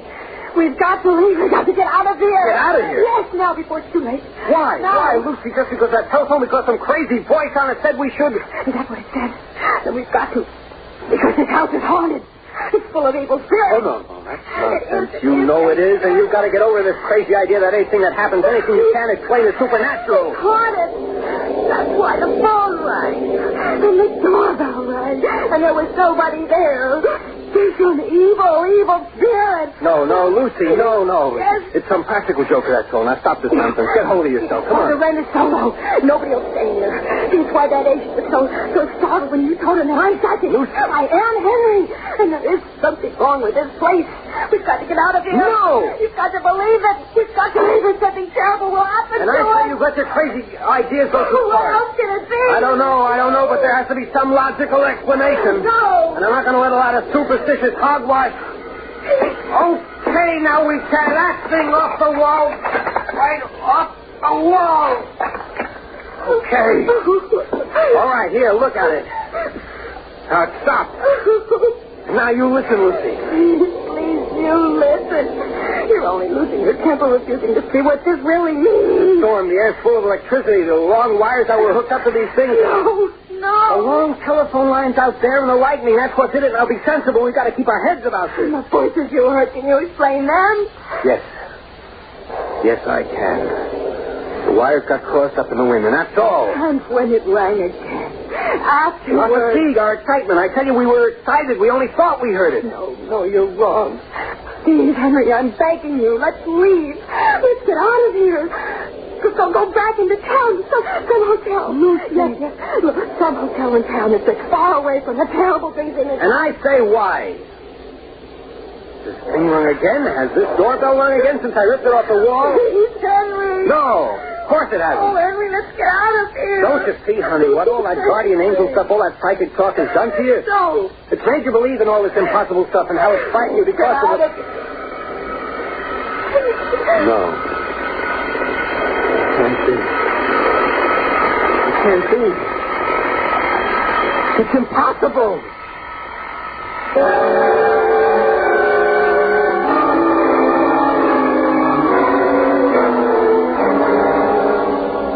Here you are, Mr. and Mrs. Fielding. Room 314. I just set these bags here in the rack. There you are, sir. Fine. Here you are, son. Thank you, sir. Anything else you'd like? Maybe from room service or something? No, that'll be all. Yes, sir. Oh, the telephone is right there on the night table if you want it. Telephone? No, thanks. Yes, sir. Oh, if you'd like a little news and music, I'll put on this radio for you. Fine. Take a few seconds to warm up. Okay, thank you. I don't know how good it will be, though, after that big storm we had. Well, thanks, sir. Good night. better, honey? Thanks, darling. I feel a lot safer now. Lucy, I still can't help wondering if we weren't a little foolish letting our imagination run over us out there. Because we were tired and At this moment, both local and Dorchester County police are making every effort to locate on Mr. and Mrs. Henry Fielding. According to our report, they were the new tenants of a small home on the outskirts of the Bell Manor development that was struck by lightning during the heavy rain and thunderstorm that ended a short while ago. Fortunately, there was no fire, nor were any other homes in the area affected. But that single bolt of lightning struck the Fielding home with such force as to completely demolish the living room. A neighbor had reported seeing lights on, people moving about only a few minutes before. However, no sign of either them or their car has been found at the scene, and it's barely possible that they left before the lightning struck. This has not been confirmed. If they did leave, whatever their reason, we can only say it was indeed providential they weren't in that house when this catastrophe occurred. If anyone has any information as to the whereabouts of a Mr. and Mrs. Henry Fielding, please notify this station or the Dorchester County Police. Henry? I know, darling. Your guardian angel.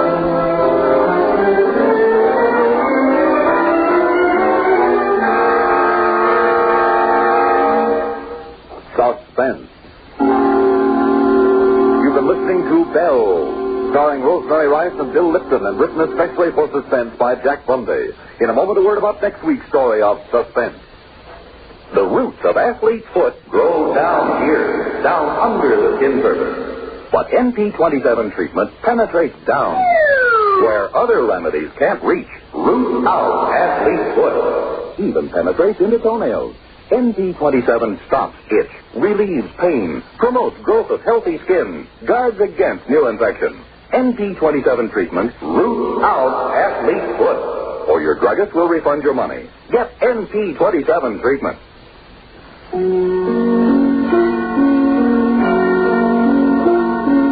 Suspense is produced and directed by Bruno Zerato Jr. Musical supervision by Ethel Huber. Heard in tonight's story were Tony Darnay, Lawson Zerby, and Larry Robinson. Babe Ruth was a great, but these days, with other factors, other techniques, can there be a greater than the greatest? CBS Radio Network's Battle of the Batters will be heard instead of Suspense this following weekend only. Suspense will come to you here the following weekend. This is the CBS Radio Network.